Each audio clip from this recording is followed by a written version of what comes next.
So we spoke about common side effects of opioids, right? We talked about all of these things, being nausea. These are the GI symptoms that you are likely to get from opioid intake, right? Just take note of these things. Nausea, vomiting, GI cramps. They are also side effects of lots of medications. But with the GI symptoms, they are likely to ask you concerning constipation. So take note. All right. All right. Then I want to ask you something, even before this. When it comes to people's, I mean pupil, okay, concerning the eye, when it comes to its constriction and its widening, how does opioid affect pupil constriction or papillary action?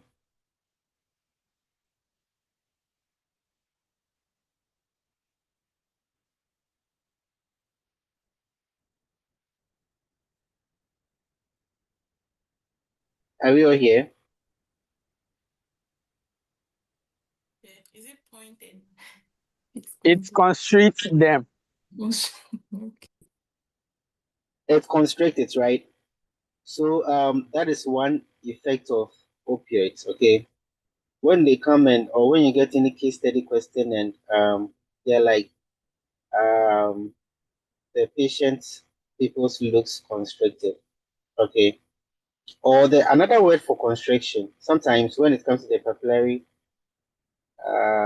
whether constriction or dilatation, there is some medical term that is used to describe it. Who can tell us? Do we have eyenesses here?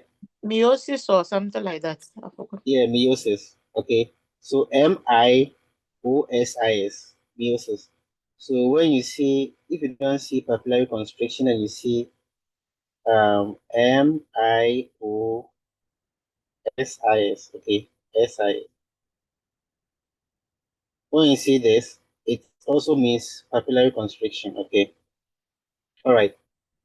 And which drug is likely to cause papillary dilatation, or let's say pupils to dilate?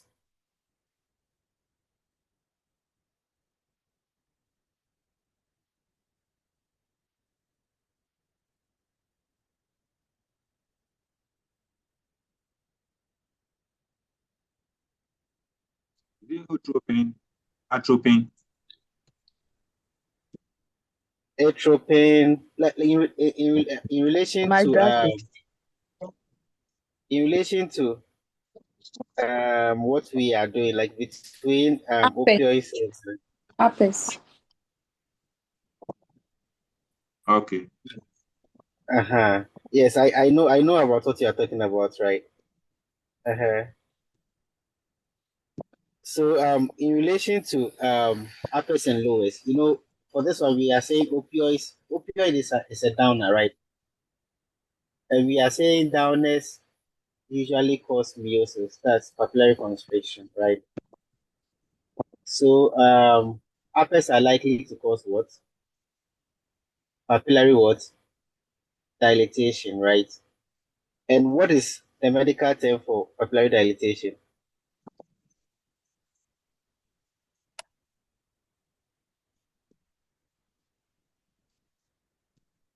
My dress. Yeah, some will say midriasis, some will say My mydriasis. graphics or something.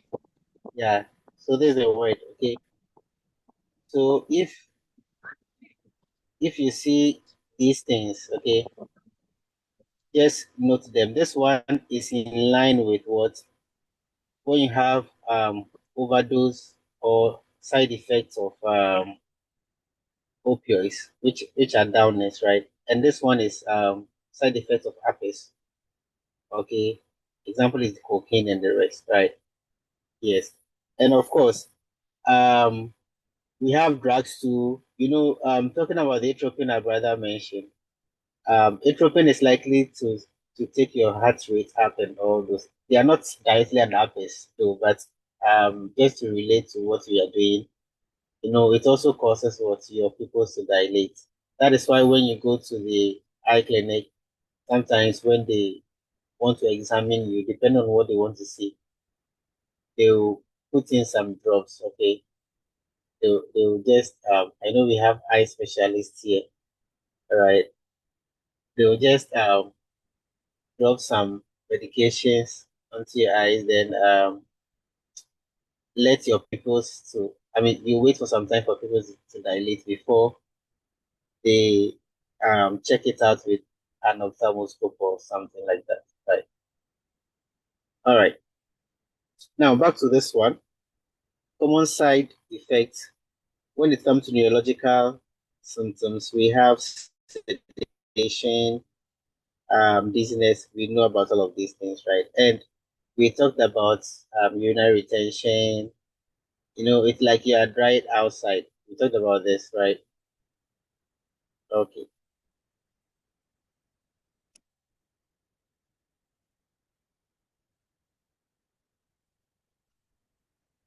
Now, let's look at serious adverse effects. Okay, serious adverse effects of this medication. One, we have respiratory depression. Okay, respiratory depression, of course, we all know about this. Then it also affects your circulatory system too. Okay, when you have someone, especially older adults, when you have uh, their blood pressures and their heart rate is very, very soft, then you give them high doses of opioids, as respiratory rate is going down, you see other vital signs also going down a bit. Okay, blood pressures can be a bit softer. Then heart rate too can softer too. Okay, all right. Then generally they'll be sedated. They'll have CNS depression. Take note of this. When you have respiratory rate of less than 12 breaths per minute, you go opioids. Okay, generally when you have less than this, just go for. All right. Then some nursing assessments before you give opioids. You have to, not only opioids, any pain medication, you have to assess the pain level, the type, location, and intensity. All right, you use a pain scale for the pain level. Then you administer accordingly. Monitor respiratory rates, the depth of the respiration. Okay, it's also very important, and the rhythm. So you don't just look at the person breathing. Look at the person, whether the person is using accessory muscles, is the person having diaphragmatic breathing, what type of breath. This should, we have different types of breathing. Should still send, I mean, yields, the other ones, there are plenty, right? All right. You have to check for level of consciousness before you also give. Someone who comes to the hospital with, let's say, an unknown injury and CNS is already down, you wouldn't give any opioids to further depress the person. Okay, with no airway protection and all of that. No, you can't give this drug will rather cause um, severe CNS depression. So when level of consciousness is already down or very low, you are careful if you should give this medication. Okay. Then you also have to monitor vital signs regularly. It's very important. All right.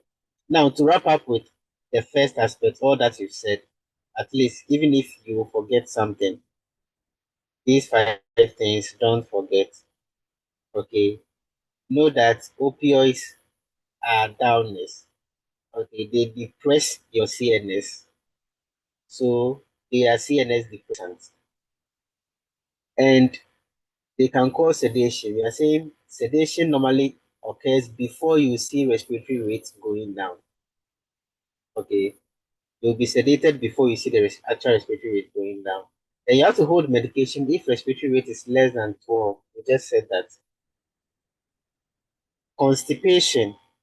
Remember when we were talking about side effects? I singled out this very, very much. So, with constipation is a common long-term side effect, right?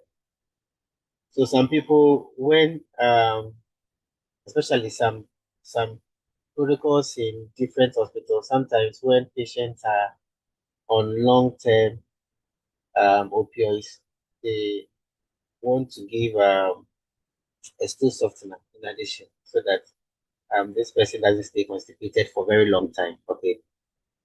Then the next thing we are saying is avoid combining opioids with alcohol or other sedatives.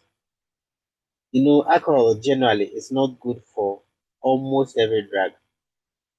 Okay, almost every drug, alcohol is not good for it. So this is just something easy for you to keep. All right. Any question here before I ask you my question? Any question?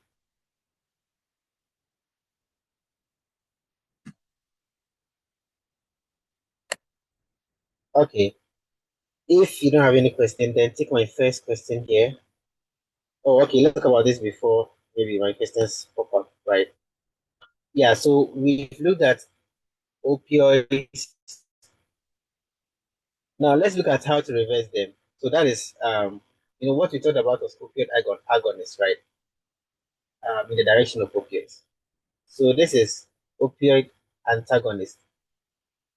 Drugs that counteract the effect, or that reverses the effect of opioids. So they are used to reverse opioid effects. They block CNS and respiratory depression. So when you have sorry, Please, your line is breaking. notification and withdrawal. Oh, sorry. Is it fine now? Yes. Can someone hear me? Oh, okay. Sorry about that. You let me know when it breaks again, okay? Okay. So it is it blocks CNS and respiratory depression.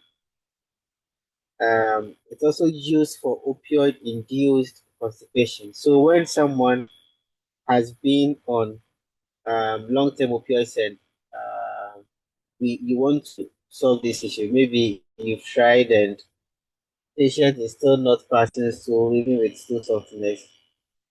Sometimes you can use some of these drugs to help resolve uh, the constipation. Okay, especially this one is used for that. The methyl naltrexone. Okay, methyl naltrexone. It's mostly used for treating the opioid induced constipation. All right. Okay. So some of these medications are, I know everyone here knows about naloxone. That's the most commonest one. Okay. The most common one, or the commonest one. Okay. That we can think about. But look at this one. Look at the suffixes. There's something common among almost all. I know this one sounds different. Okay. Alvimopan. It's a different one, but even if you can keep this, you can keep those with the same suffixes, right? Naloxone, it ends in what zone? Naltrexone, it also ends in zone. Then methyl naltrexone, it also ends in zone. So if one day maybe you don't see naloxone and you see naltrexone, think of naloxone, especially if you know much about naloxone. Okay, you can think of it as such and apply, and you're likely to get your answer correct. Okay, so these are some of the medications that are used to reverse the effects of opioids. Any question on this or any addition, any subtraction? Okay, so how do they act? Sorry, their mechanism of action. So you don't have to know this. This is just to help explain how they behave. Okay, so they compete with opioids at opioid receptor sites. They block opioid effects and they reverse all the things that opioids does to the body. Okay, so being sedation, being respiratory depression, and CNS depression. So you see the person coming out from the sedation. You see the person's respiratory rate now increasing. Okay, instead of decreasing. Then CNS depression, you see the person waking up if the person is too asleep or deeply asleep. All right. So that's how you see the medication behaving. Now, with these few things, so at least these are some key points you can take note. Okay. Naloxone reverses opioid overdose. That is one fact. So whether you see opioid overdose in the zone, naltrexone or whatever. But like we said, naloxone is the most commonest one. It reverses what? Opioid overdose. The effect begins right away, okay, within 1 to 2 minutes. So it's very fast, okay. As soon as you give it, it's very fast. Then duration is short. It doesn't stay in the body for a very long time, okay, for up to 45 minutes. Then it will complete work. All right. Then the next one here, respiratory depression may reoccur, okay, or may reoccur. Respiratory depression may reoccur. So, when it comes to this, depending on the level of the intoxication or the overdose, most of the times I have seen patients and I've met the patient receiving uh, like naloxone before, okay, not long ago. And most of the times, depending on the level of the sedation, we do this titration, okay. Most of the times they call it narcan. They like to use the trade name, even though the generic name is naloxone, but you see them saying narcan. So when you hear, I think when you listen to Mark Lemick's audio, he uses that a lot, okay, narcan. So over here, most of the time they tend to use the trade names more than the generic name. But on the English, they will give a generic name. That is a standard name for the drug. Okay. Then maybe into drugs they'll add maybe one common trade name to it. So as long as you are learning the generic name, you are good because the generic name is the standard one and the most acceptable one. Okay.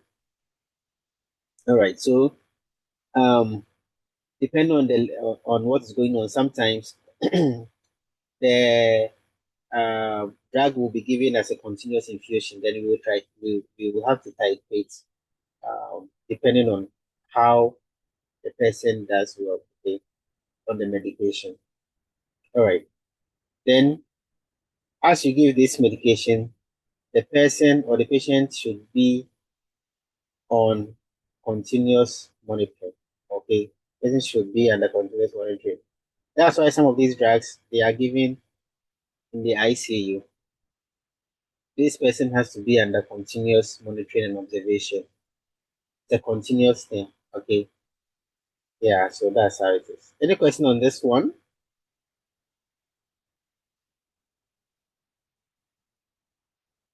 All right. If not, I have a question for you. Can someone read it for us? Our first question. These are easy questions, so any reader here, or I should read myself. Can I read, please? Okay. Yes, you can. Okay, so a client is admitted to the emergency department with suspected drug intoxication. Which finding most strongly indicates stimulant overdose? So A, respiratory depression and hypotension. B, pinpoint pupils and decreased bowel sounds. C, tachycardia, hypertension and dilated pupils. And D, bradycardia and hypothermia.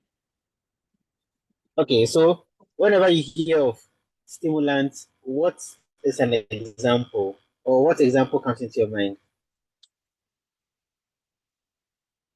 What example comes to your mind when you see a common example, when you hear the word stimulant? Which one? Oxytocin. Stimulants.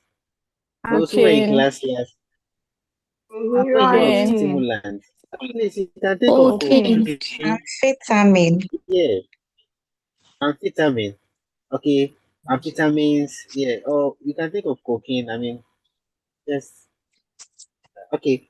So who wants to try? Adro. This is I easy. think I'll try. Caffeine. Yeah. What's the answer? Caffeine, cocaine. The answer is C. The answer is C. Do you all agree? This will be Yes. easy. I don't know why the words are quiet. Or Yes. is it because okay, let me Oh, just read my yes. comment. The answer is C. It's C. Okay. Stimulant is an upper which is likely to send everything up. Okay, vital signs, everything is supposed to go up. And when you look at all options over here, respiratory Oh, yes. depression, you have respiratory going down, which is no. Pinpoint Yes. and decreased bowel sound. So this is like hyperactive bowel, right? Mm. When you have hyperactive bowel, can you relate it to constipation? Is it the same? Hyperactive. Mm. I just want to test your I mean the choice of words. Yes. Pay attention to yes. Okay, when you have hyperactive bowel, hypo, it means you are constipating, right? So if you have sometimes English chooses its words very well. Okay, so if you see hyperactive bowel, think of constipation because the person's bowel movements they are very low and that will slow down with digestion. Okay, that will slow down yeah, so that will slow down digestion. So with this, whether you see decreased bowel sounds or hyperactive bowel, it's in line with what opioid intoxication or overdose. All right. And pinpoint people so is in line with what opioid overdose, not herpes. So this is no. Remember, I told you whenever you choose your answer, know why it is wrong and know why you are eliminating it. All right. So herpes will send everything up, tachycardia, heart rate going up, hypertension, blood pressure going up. And we talked about this when we started, right? We said stimulants are likely to cause what's the medical term for it? You forgot immediasis, right? Mydriasis. Oh, sorry about this. They are likely to cause what? Um, opioids are likely to cause mydriasis, right? Then bradycardia and hypothermia, they are things that, I mean, they are like lowest, okay, or downers. So downers are also not with what stimulants. They are in line with what opiates. So that makes your answer what? Option C. All right. Any question on this one?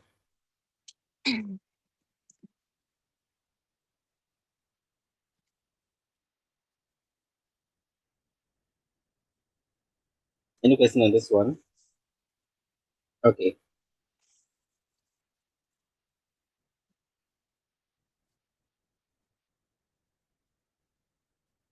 All right. So we can go through this one quickly.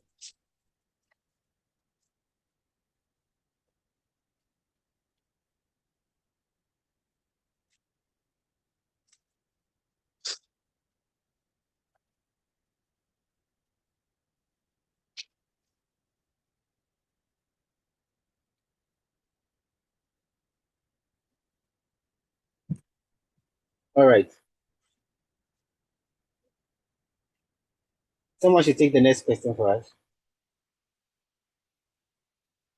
Which findings are consistent with opioid overdose? Select all that apply. A.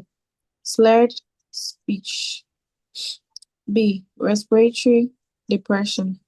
C. Hyperactivity. D. Decreased level of consciousness. And E. Bradycardia. Okay. Who wants to try for us?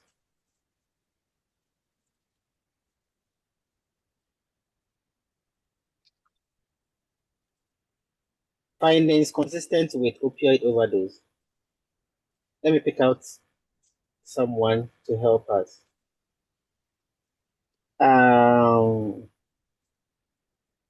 Eva. Eva, let's go. Is Eva here? She's there. Aisha. Yeah, let's go. What will be your choices of answers? So, opioid overdose, what are you supposed to expect? That's the first question you have to ask yourself. D. You should expect what? B. Respiratory D. depression. So, you expect this one, then which D. one? Yeah. D. And D. Decreased level of consciousness. Yes. Then which one? Is that all? A is also part of A. Slurred speech. A is also part. A is also part. A is part. Okay, slurred speech. It's like it's like I think E, bradycardia. E something is is also going part. slow. Okay, when your CNS is down, you have slurred speech. Which one? This one? Is this one Which part? one? Yes, The E? Yeah, bradycardia is also part. yeah, Yeah, it's part. bradycardia is part. Bradycardia is part. Yes. Yes. So you can see with A, B, D, E, everything is going down. Okay, like how it should be. Downest, right? Okay, Yeah. and this is the opposite of it, right? Yeah. So the answers are A, B, D. E. All right. Who doesn't understand this? You see how easier they are. Are they difficult? A, B, D, E, isn't it? Yeah, that Yeah. is it. Is it difficult? So is pharmacology difficult? Yeah. Yes. It is. This is not This difficult. is just You are saying this it's is not just the difficult. beginning. Eh? This Oh, is this is just how the it's going to be. beginning. Oh no, no, no. What have Mm, I It's expectations? not Okay. it's not difficult, but the drugs But are Joy like is a lie. keeping everything inside. No, That's the problem. just that it's plenty, okay. Yes, it's But plenty. it's not too difficult for plenty. There are plenty. But you take it small gradually, and you get there, right? Sometimes we all have to, even pharmacists. Sometimes they all have to revise their notes and look at things as and when they come up. So everybody will still have to revise, but it's not too difficult for us, right? So don't have any expectation that you get to a difficult part. It is going to be like this, okay? So just throw that mindset away. All right, can we continue? I reframed one in a form of prioritization question. Someone should read it for us. A nurse is caring for 4 clients with substance use disorders. Which clients should be seen first? A. Clients with alcohol withdrawal experiencing tremors. B.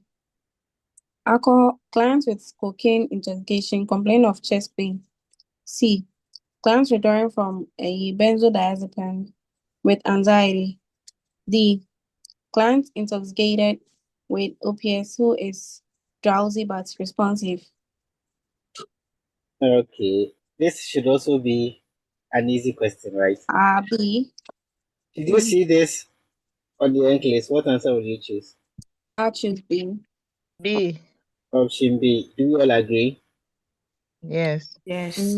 This one is very easy, right? So there are Angina. several ways to get this one correct, right? Someone with cocaine intoxication, the person is not likely to complain of chest pain. So if you have chest pain happening in cocaine intoxication, it means something is going very, very bad. Yeah. When you have someone withdrawing from benzodiazepines, benzodiazepines are like downers. Okay, the examples are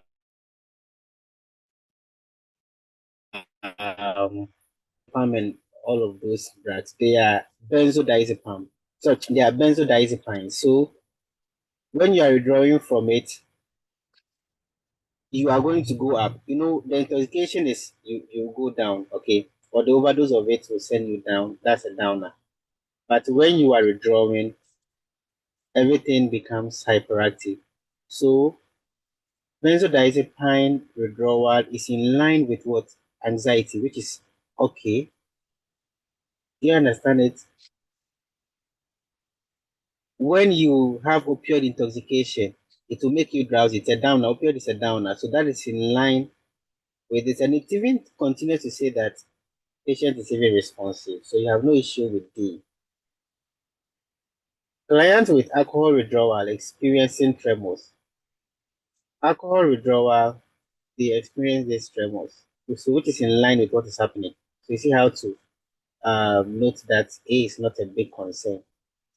But cocaine intoxication, I know someone just chose the answer because the person saw chest pain and nothing else, right? But it should go beyond that so that even when it gets tighter, no one tricks you. All right.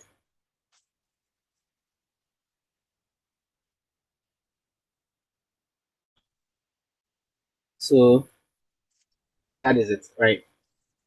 The next question, someone should take it for us.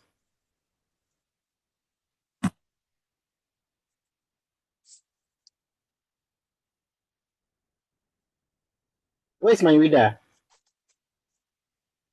Okay, a client arrives at the emergency department extremely agitated. Vital signs show BP 180/100, HR is 132, which sometimes supports stimulant intoxication. Select all that apply. A. Dilated pupils. B. Hypothermia. C. Tremors. D. Respiratory depression. E. Paranoia. Stimulants. Okay. Yeah. So think of cocaine, think of amphetamines or whichever other types of stimulants. So what are we likely to see? A, B, C. A, B, C. And then E. Yeah, hyper. A, B, C. A, B, And C. E. Mm-hmm. And E. Is E. that all? E. Paranoia. Is Paranoia. parts. E. E is parts. E. I always have paranoia. What's Hyper. paranoia? Mm. They're always on guard, on the edge. Is it a form of hyperactivity? They are hypervigilant. Yes, paranoia is like, yeah, something like that. So anything that is in line with anything upper or hyper goes in line with what? Stimulant intoxication. Stimulants. Okay. Yeah, so finally our answers are what? A, B, C, and E. Is pharmacology difficult again? Yes. Yes, sir. It is what it is. Mm, all right. Pharmacology is easy, okay? All right, let's continue. Our next question. You see that you get every question correct. Amen. This one. And nurse is assessing the Sir, client who sir, recently. please, can you go back to the previous question? I had a little problem with my Bluetooth. Is it this one? Yes, please. Are you okay? Are you okay now? Like, can we continue? Yes, please. I'm okay. Okay. All right. Okay. So a nurse is assessing a client who recently stopped using cocaine some weeks ago. Which assessments Hold on. find Hold on over here. Okay. Um, okay. let's say when you are solving questions and you read the first part like this, and that is assessing a client who recently stopped using cocaine some weeks ago. Even without reading the rest, what should come into your mind or what should you Withdrawal. be expecting around this time? Withdrawal.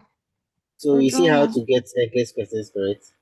You know, Yeah. yeah. So as soon as you begin, you just try to gather clues before you even get to what the question is asking you. It makes it a bit easier. Okay. Okay, carry on, please. Some weeks ago, which assessment findings are most consistent with cocaine withdrawal? A depressed mood, extreme fatigue, increased appetite, severe agitation, excessive sleeping. So with cocaine withdrawal, Withdrawal. what are we likely to see? Things going down or things going up? Going Going down. down. Going down. Okay. So let's choose answers together. Mm-hmm. A, A. B, Mm-hmm. Yeah, B C. and The E. C part. Yes. Yeah. Some people are No. not sure. Some people Okay, are choose hiding E. on No, this it's part. not part. No, No, no. sis, Come no back. parts. E. No, it's No. not Sis part. part. E. E, Sis Okay. E, part. A, B, and E. A, A, B, B, A, and and E. B, E. C, and E. Oh, No. Sis not A, parts. B, E. A, A, B, A, B, and E. E. B, Okay. E. Okay. Let me do something. Tell us the answer. If you want to B, choose C, and C, E. if you think C is part, raise up your hand here. Let me see. No hands Raise up raised. my Give hand. me my Hey, answer. the better is C, C is C part. is parts. Eh.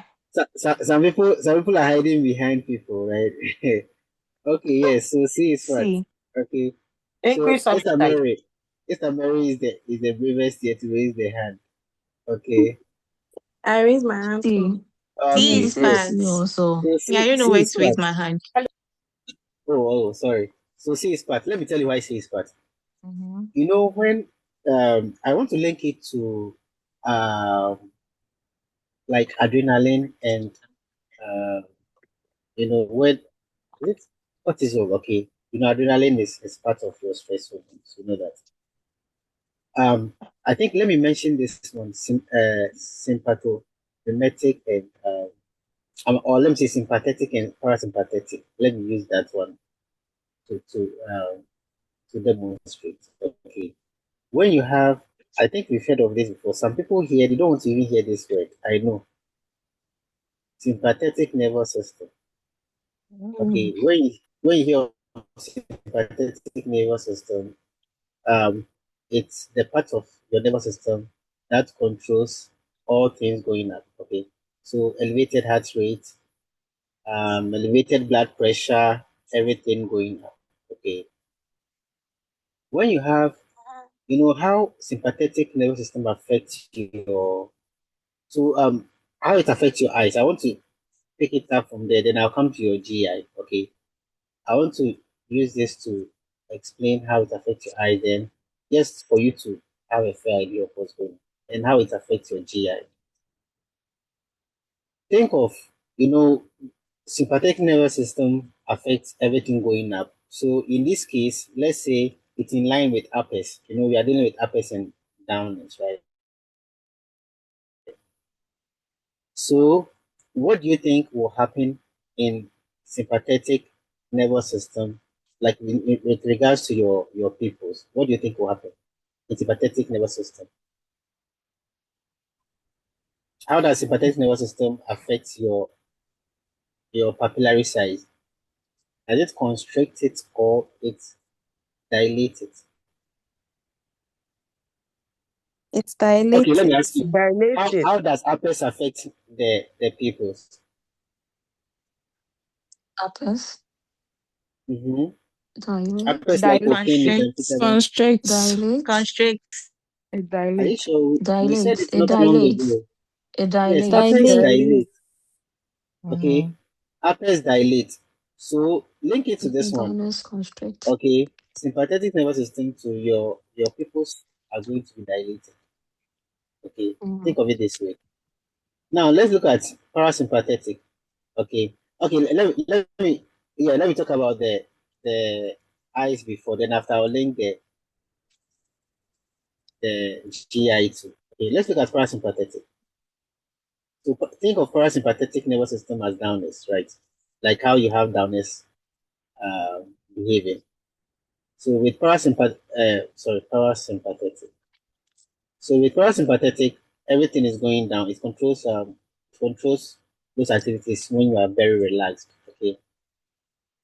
So what do you think is likely to happen to the eyes? I mean your pupils. Will it constrict or will it dilate? Constrict. Constrict. Constrict. Good, good. Now let's begin. Sorry, let with the GI. Let's start from the parasympathetic here. We are saying that parasympathetic nervous actions they happen when you are very relaxed. Okay, and in line with uppers and downers, take it as a downer. All right. In downers, like morphine, okay, we've established that with your GI, with respect to your GI, right? How does it affect your bowel movement? Does it slow down your bowel Constipation. movement or it increases your bowel Constipation. movement? Slow. It slows Slow. down, which Mm-hmm. gives Yeah. you constipation, right? Constipation. Mm-hmm. So it slows everything in your GI. Okay. I mean, it slows GI motility, right? And all of that. That's why you tend to get constipation. But look at something. When you are relaxed, mm, when you are relaxed, do you eat more or you don't eat more compared to when you are hyperactive? Which one? In which cases do you eat more? Is it when you are relaxed or When when you you are are very relaxed. Yeah, relax. When you are relaxed. when you are relaxed? Good. So you see, when in this parasympathetic action too, even though they have constipation, but they tend to eat a lot because they are very relaxed. Okay, so increased appetite is in line with what? Opioid or downers overdose or intoxication. Okay, when you are relaxed, you tend to eat a lot, so it's in line with this. All right, but Starvation. when you are hyperactive or in sympathetic uh, nervous actions or in uppers. Okay, when you are very, very hyperactive, you don't tend to eat. Okay, Mm. you don't because you don't even get time to eat and you don't like eating. So they tend to have what? Percussion. Decreased appetite. Okay. Okay. So decreased appetite in cocaine, overdose, or intoxication. I'm repeating that again. So look at the choice of my words well and link it. Okay. When you have cocaine overdose or intoxication, it means you have herpes coming in, right? So when you have herpes coming in, you're going to have decreased appetite because you are hyperactive. But when you have cocaine, something like cocaine withdrawal, it means everything is coming down. Okay, cocaine withdrawal will make you come down. So it is in line with downness. When you have a withdrawal of an upper, it's in line with what a downer. So it means when you are down, you are more relaxed. It means you will have what increased appetite. That is why this is part of the answers. Someone wanted to ask a question. Yes, sir. So, Mhm. with regards to the effect downers has on the appetite, I think you mentioned it's either increases your appetite or does not affect it in any way. So, Yeah, yeah, which is which? yeah, yeah. So good, Okay. good. So either it will, yeah. So that is also possible. Okay, thanks for bringing that Okay. up. So it's either Okay. it's not like it will always increase it, but between increase and decrease, know where each one will go. Okay. Okay. Yes. So if you see increased appetite, link it to what? To opioid overdose or intoxication. That's where you are, I mean, when everything is going down. Okay. So it will either increase your appetite or it will remain unchanged. But it will never decrease your appetite. When you see Okay. decreased appetite, when you see decreased appetite, link it with what? Cocaine Happens. overdose. Yes, link it with herpes, like herpes overdose or herpes intoxication. Okay, so that one will have maybe decrease or also on. So this is just to link up, just to differentiate between the increase and the decreased appetite. So thanks for bringing that to up. All right. Was Any just other question? with the Yes, intoxication and the overdose, please. It's really confusing me. Can they you are the explain same. that one? Last week we said it. Yeah, intoxication is like you have it more in you in such a way that it's becoming toxic, right? So you should understand it that way, like intoxication. It's plenty in a way that it has become toxic. It And seems like when it's plenty in toxicity. you, yes, it's the same as toxicity. Okay, it is in you, like it has remained plenty in you that in such a way that it has become toxic in you. And when something like that happens, it's the same as I mean using the word like overdose. If overdose it. So when you hear of opioid toxicity or intoxication or overdose, they are all the same thing we're talking about. And the withdrawal is something different. It's the opposite of it. Do we agree? Or do we understand what we are saying? Yes, please. Thank you. You are welcome. So here comes our answer. Okay. I hope we are noting some differences, right? We have another question. This one. Okay, so answer this one. A And tell me client pharmacology arrives is at this the thing. emergency department with suspected opioid overdose and is experiencing severe respiratory depression and decreased level of consciousness. Which medication should the nurse Sir anticipate B. administering to reverse the effects of the opiate? D. B. So is pharmacology difficult? Yes.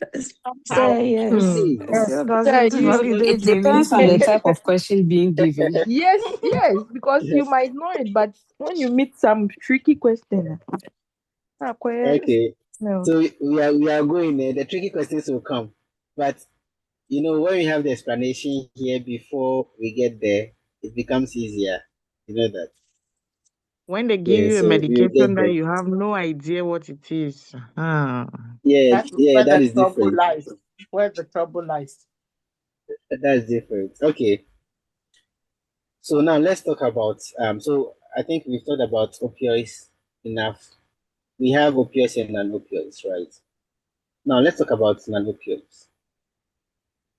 Um, they are also used for treating pain and other things. Okay, so over here on the left-hand side, non-opioids are used for mild to moderate pain, and they help with what inflammation too, and they are also used to treat fever. Okay, so these are what non-opioids generally do. And these are the common categories we have. We have aspirin. So when you hear of acetyl salicylic acid, acetyl salicylic acid is the same as aspirin we are talking about. Okay.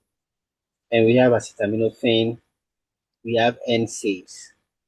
So these are the three categories under non-opioids we are going to talk about. All right. Now to talk about aspirin first. So take the notes. Take note of this word very well. Can you please go back to the previous slide for me? Thank you. Okay. So look at this very well. Aspirin, which is the same as acetyl salicylic acid.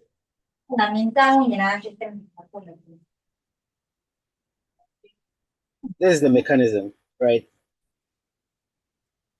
It inhibits prostaglandin synthesis. Please, the interest will ask you how this happened. We are focusing on after all, we all know aspirin, right? Mechanism of action will not be needed, but what it does is what we have to take note. Okay, so how it behaves or how it works is what is written here. It inhibits prostaglandin synthesis, and what it does is this one. It reduces inflammation, pain, and fever. So you see, what we can use aspirin for inflammation.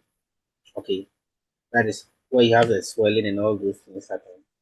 And it helps reduce pain and also fever. And there's one thing about aspirin that also happens. It blocks platelet aggregation.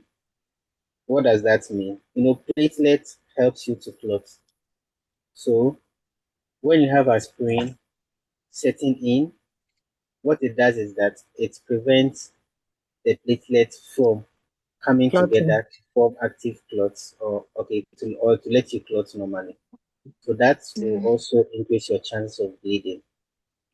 All right. So apart from helping with pain and inflammation, it's also an antiplatelet. Okay. So that's one special thing about aspirin. It's the same thing on the right side here. Okay. Now, this is how you should give it. You can give it with water, milk, and for sometimes to reduce gastric irritation. Okay. Yes, and especially the enteric coated ones. When you talk about enteric coated ones, you know what it means, right?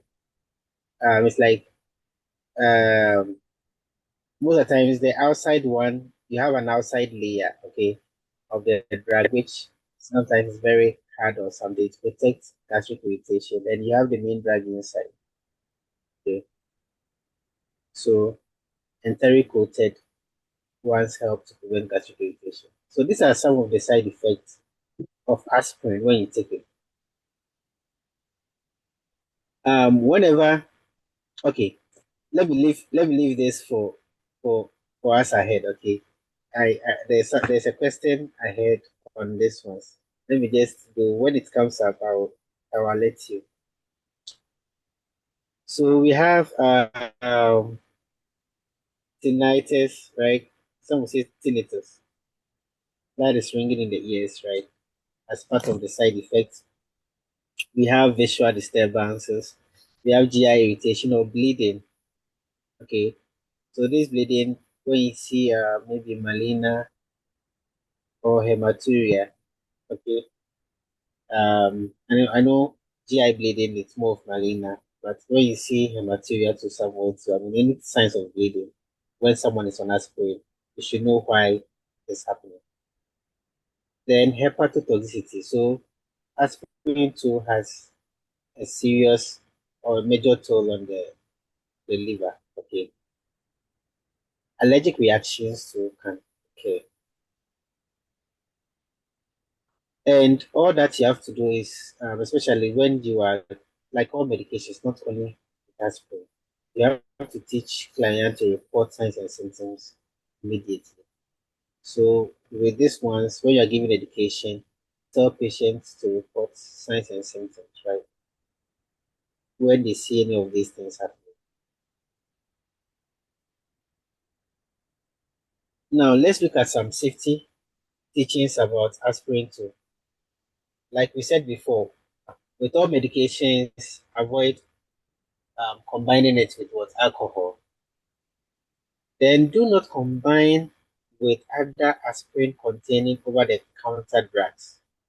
So we have some drugs, there are some drugs which are made up of different NSAIDs all mixed together. Some are even opioids and NSAIDs all together. Right. So it's saying do not combine with other aspirin containing over-the-counter drugs. And never give aspirin to children with viral diseases. This one, we've come across it several times. And we all know the reason, right? Because of Rice syndrome. Do you know Rice syndrome? Sometimes, we hear of Rice syndrome. Have we taken the time to know what goes in um, Rice syndrome? Like, has someone checked it? It affects mainly which parts? With Rice syndrome, mostly two parts of the body, like two systems. Who can tell The us? the liver. The liver and which parts? And the brain. Okay. Sometimes it even causes brain swelling. All right. So I know we have seen Rice syndrome several times, but just to let you know, Rice syndrome has a big toll on the brain and the liver, right? Yeah. So it can cause encephalopathy or fatty liver degeneration. So it can give you liver issues and brain issues. Right? So that is it. Please take note. This thing, anyone here with USRN Elite knows this. Remember the last time I was telling you there are some things if you are here you should know. If you don't know, then you are not with us. Something like that. Okay. Everybody knows this one. So if you are here and you don't know, it means there's a big issue. Never give aspirin to someone with viral condition. Okay. And the risk is because of what Rice syndrome. Right. All right. And the last time you remember, we have conditions where aspirin even becomes part of the treatment regimen. We mentioned some conditions. Who remember? Kawasaki. Kawasaki Kawasaki and disease. which one? Rheumatic fever. Rheumatic fever. Okay. And it's because they are all not what? Viral diseases, right? Okay, sorry. There's something on the right side. Okay. So I think that is it about aspirin, right? Was That just is leave it about aspirin. of the aspirin containing drugs. Um, aspirin containing drugs. Maybe we can search, but anything containing aspirin. I You know know of bismuth salicylate. which one? Bismuth salicylate. Exactly. Yeah, okay, fine, fine. So you have the salicylate in there, right? Telling you that there's aspirin inside. Yeah. So whatever you educate patients to look at the component of the drug they are taking. If there is aspirin in it and they are taking aspirin as a whole, you should advise them to let them read the content of their over the counter drugs. Okay? If it contains aspirin, they shouldn't combine it. Okay. Now to acetaminophen. Acetaminophen like we said, most of the time the brand name over here is Tylenol. In the UK, in Ghana, and some parts of Africa, we call it what paracetamol. It is Paracetamol. the same drug. It's the same drug we are talking about. Okay. Yes. And like we said here, like we said here, they are used to what? They are used to treat mild to moderate pain. Okay. It also helps with inflammation and fever. Okay. Yes. So just to let you know, when you are taking um, acetaminophen, you should pay attention to this one, especially with liver. Acetaminophen has a very big toll when on your liver. Okay, when it comes to high doses for 24 hours, how much should you take? What's the maximum dose you can take for an adult for acetaminophen? 4 grams. This one, 4 grams. this one, everyone should know. 4 grams. That's the maximum you can take in 24 hours. Okay. Yes, and if you extend beyond that, you can have all of these things happening. It has a big toll on the day. Some time ago, someone made um, some analysis that if you want to kill yourself intentionally, okay, you can take in acetaminophen, like you can overdose it from time within, let's say, if sometimes depending on everybody is different, but if you take it too much, like even if you've been taking your normal dosage, like up to about 4 grams every day for a period of time, it can even have an issue with your liver. Okay, so you take drugs when you need it. You don't take it. Um, what the word to even use, like carelessly. Okay, so this is very practical and very real. Okay. And this is how you see it. You see that people like that with dark urine, clay colored stools. Okay. When you hear of, is someone asking a question?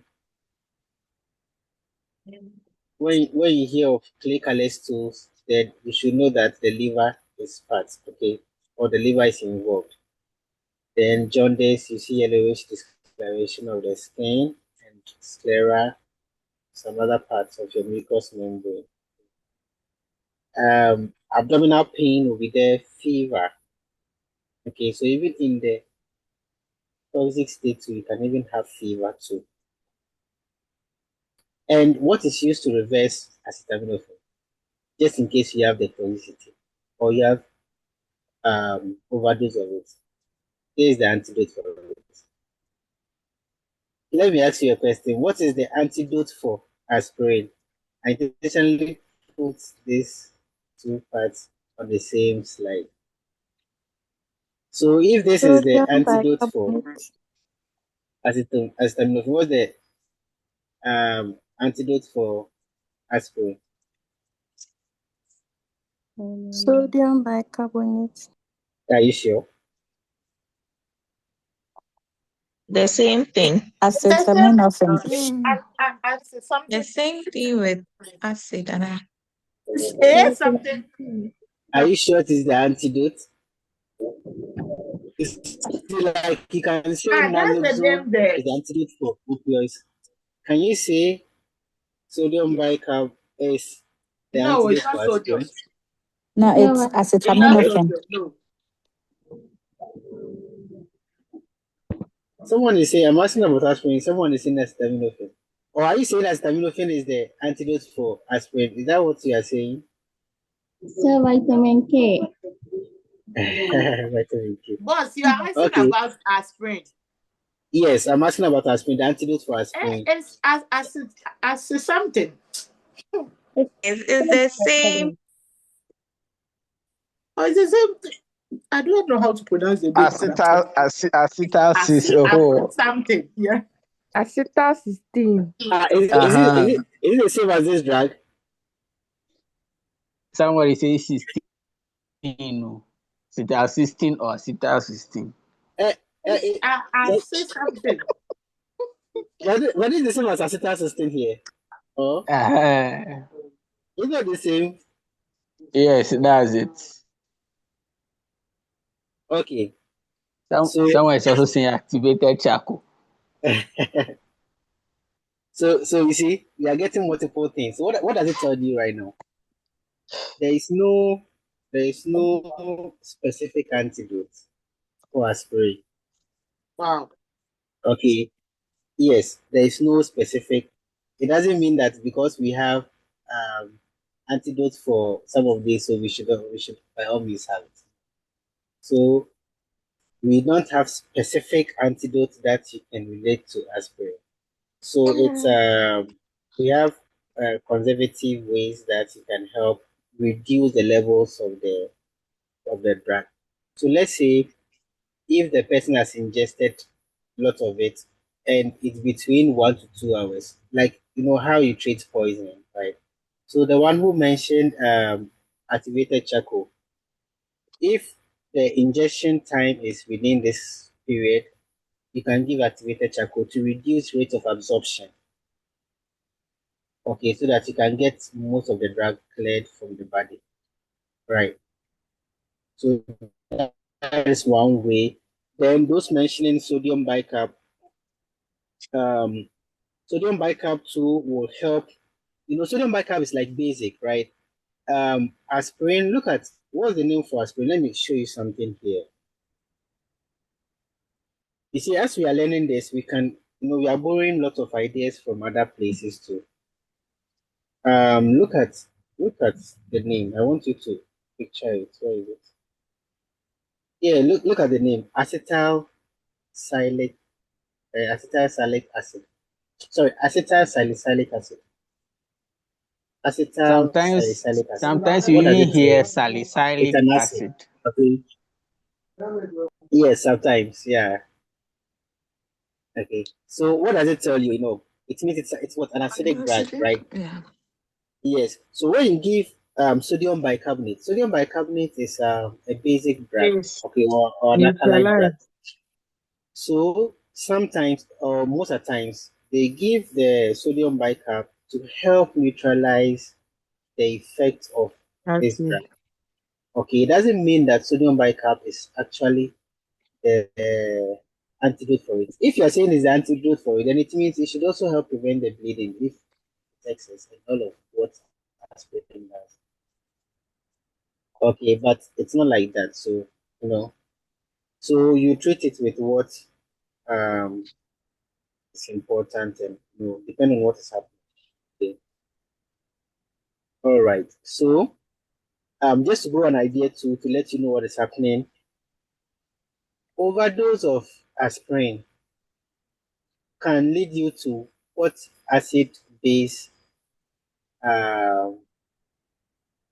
you did ABGs, right? So what can it lead to? Is it uh what I mean I want to use some right words here. All my words are missing. Okay, let me give you choices. Between respiratory acidosis, metabolic acidosis, respiratory alkalosis, metabolic alkalosis. Between these four, overdose of aspirin can lead to which one? Metabolic acidosis. Metabolic acidosis. So Metabolic. acid base imbalance was the word I wanted to mention. What Yeah. acid base imbalance? Acid. Who wants to answer? Answer your Aspirin overdose can lead to what acid base imbalance? Who knows the answer? Metabolic acidosis. metabolic acidosis. Metabolic acidosis. Good. All right. Okay. So just to let you know, when someone has overdose of acetaminophen or paracetamol or Tylenol, this drug, acetylcysteine, please, acetylcysteine is different from acetyl salicylic acid. okay, or acetyl salicylate. Acetyl salicylate and acetyl salicylic acid is the same thing, and that is aspirin. It is different from what acetyl system. So do you know what I used to differentiate between this and the acetyl salicylate? I use the system because they all have acetyl. So as soon as I see the acetyl, I look at the system. Okay, the words can be very confusing. And should you get it in question, you see this and you see the other one to just to confuse you. So the one ending in system, I know it is used to reverse acetaminophen toxicity or overdose. So that's how I used to differentiate between it. Personally, I don't know which one that will work for you. All right.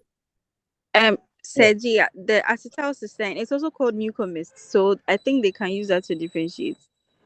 Good, good, good, good. Thank you. Okay.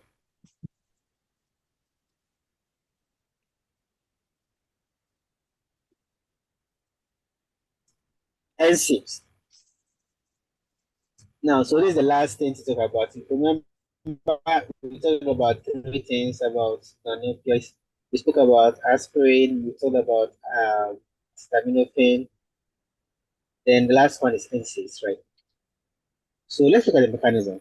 We are seeing it inhibits enzyme responsible for prostaglandin synthesis. Okay, and this is what you see. So this is what is used for solving issues of moderate pain, mild to moderate pain, and people with osteoarthritis too. You can use it, rheumatoid arthritis, and it's used to help in dysmenorrhea. So anti-inflammatory, it helps prevent inflammation. That's why most of the time it's recommended in joint areas. Okay. So these are the common examples of NSAIDs you can see. I know for ibuprofen, we are all conversant with it. Like Clofenac, yes, indomitacin too. I think we know, most of us we know. So I mean, just take note of this. When you see ketorolac, okay, when you see ketorolac,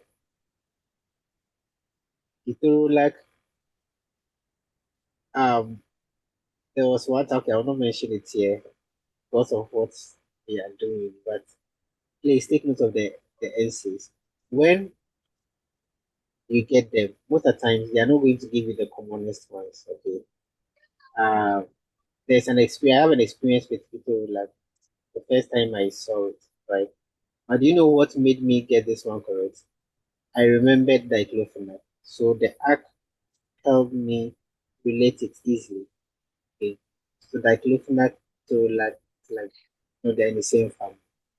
Naproxen is different, but at least you should know it and then say ibuprofen, the same as ibuprofen, which we know. Maybe this one will be a new one to most of us. Meloxicam, right? Indomitacin in our local Ghanaian culture. What's the name for it? Another name for it? Bobo. Yeah, yeah, Bobo, yes. yeah. Um, Yeah, the please, kunkura. sorry, our Kenyan and Nigerian friends here. Sorry, okay. But it has a funny name For at our Kenyan right. place. So, The old lady yeah, will kick your butt. so that is indomitacin, right? And celecoxib too is an NSAID. So let's take note of it.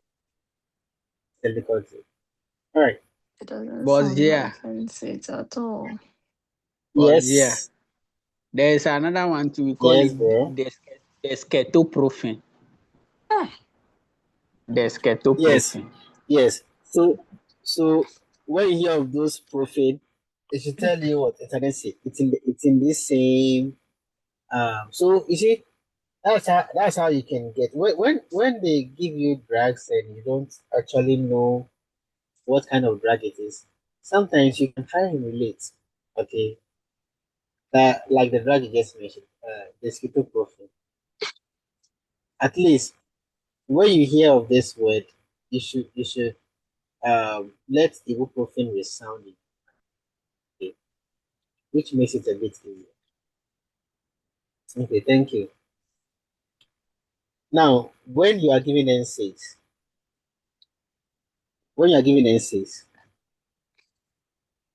we are saying in order to reduce gastric irritation, you have to take it with food. Okay. Then you can take it with milk or water to prevent gastric irritation. Right.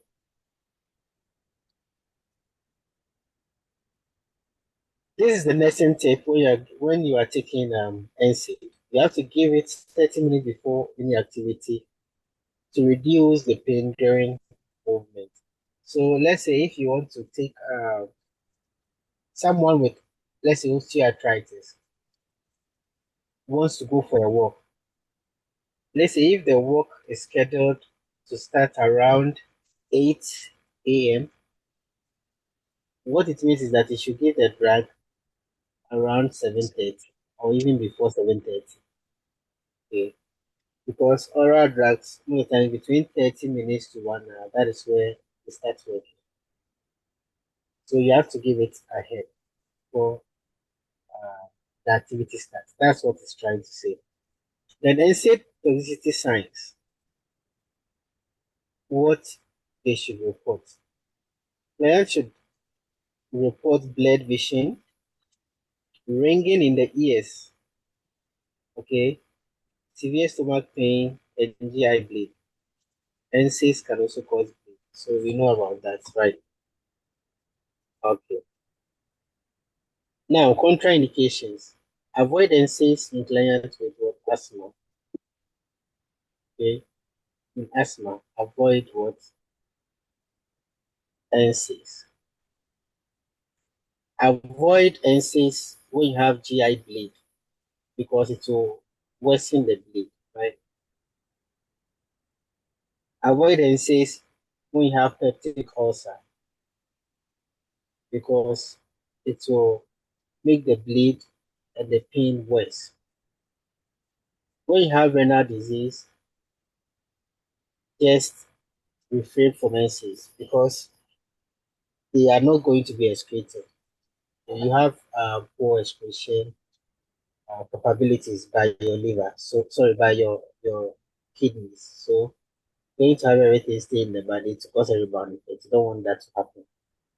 And if you have a severe liver disease, the intoxication or the overdose of NSAIDs itself can cause liver disease. So if you already have a severe liver disease, you shouldn't go there. Okay. Then bleeding disorders. If you have any bleeding disorders, stay away from NSAIDs. That's why I realized that that's why even in the hospitals, if you want to start any pain med and they don't want to give you something higher, maybe something to control mild to moderate pain. Most of the time, their first choice is what acetaminophen. Have you asked yourself why you not see someone like normally? You don't see some people. You don't see most people in the hospital on NSAIDs. Okay, not likely to happen. That is why, unless maybe they are using the NSAID to treat something specific. Aside that, you see that most of the time they are taking acetaminophen rather. Okay, So, can and come again with the severe liver disease. the liver disease, severe liver disease. So we are saying NSAIDs, NSAIDs themselves, right? You know, whatever thing you take in the body into the body, you have to I mean, as part of how your GI system works, when it's being absorbed, the GI, it goes to the liver for breakdown. Okay. The liver will break down all those. Every drug has a bad side and a good side. So it's the function of the liver um, to break down the harmful, I mean, substances in anything that we take in. So if you already have a severe liver disease, you need to put stress on the liver. The liver won't be able to do that work. Okay, and after the liver, the liver just breaks down the harmful substances and leave it in the blood. And it's the function of the kidneys to now remove those harmful substances that the liver has broken down.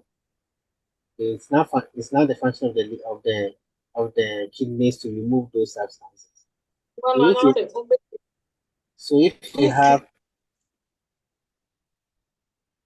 so if you have issues with your liver or your kidneys, you have issues like it's a contraindication for you to take NC. Okay. Does someone want to ask a question? Okay. And when you're already on anticoagulant therapy, let's say you are taking warfarin already, please stay away from NSAIDs. NSAIDs alone will make you bleed. Okay. So you can't combine it. What other condition is NSAID contraindicated? Who can tell me? Like just brainstorm. Heart failure. In heart failure, especially congestive heart failure. And what's the reason? Because sodium and water retention. Good, good. All right. Any question on this slide? What So about please, can you people with like low platelets and hypertensive aspirin? We patients? have two people talking. Each one to talk, kindly raise up your hand. Okay, Ben. Ben, your hand is up. Yes, I wanted to know the contraindications. What about people with low platelets and then hypertensive patients? Since the bleeding disorders, the anticoagulant therapy triggers it is contraindicated in anticoagulant therapy. Mm-hmm. So, So I want to know um, about people eh, with low platelets and then hypertensives. okay, if you have low platelet, it means you have increased tendency to bleed. That's what it Yes, means. Yes. So if you have yes, increased tendency to bleed, why take NSAID? You will bleed more. okay, You get it? You bleed yes, more. Yes. And with the hypertension aspect, depending on hypertension can be hypertension is caused by a lot of things. So but depending on what is happening, okay, just stress hormones or catecholamines can even increase blood pressure. So it depends on what is happening. When you have hypertension, cardiac output also affects what? Hypertension, right? Mm. And we are saying NSAIDs helps to what? Or NSAIDs adds up to retaining fluid, right?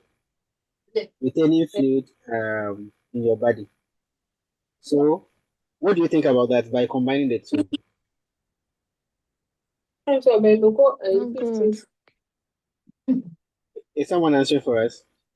I don't think generally, okay? I don't think generally it's contraindicated. Maybe you'll have to take it maybe with care, okay? With maybe care, but I don't think it's generally contraindicated in hypertension. Has someone found anything like that? So yeah, Yes. yeah, I think you take it Adma, with I'm coming, okay? caution. Just Adma. Please, I'm coming.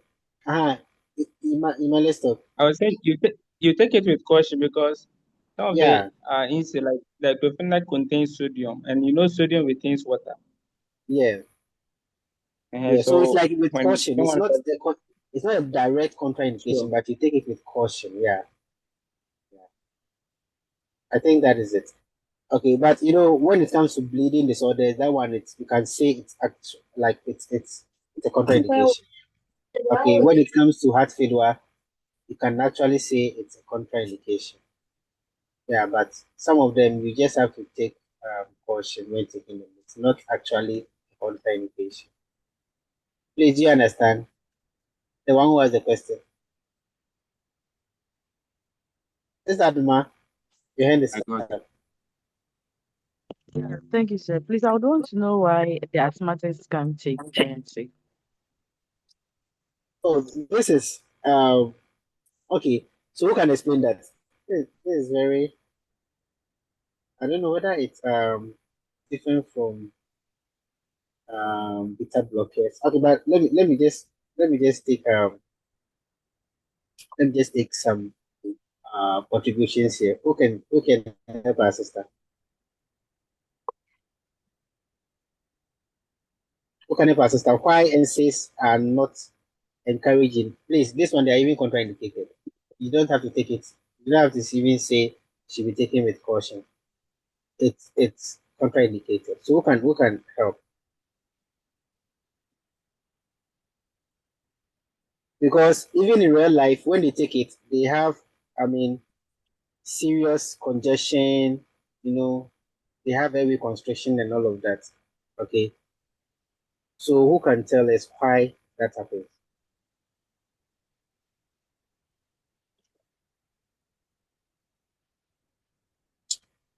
For me, what I know, okay, no one is ready to help us. What I know is that It can is that cause bronchospasm.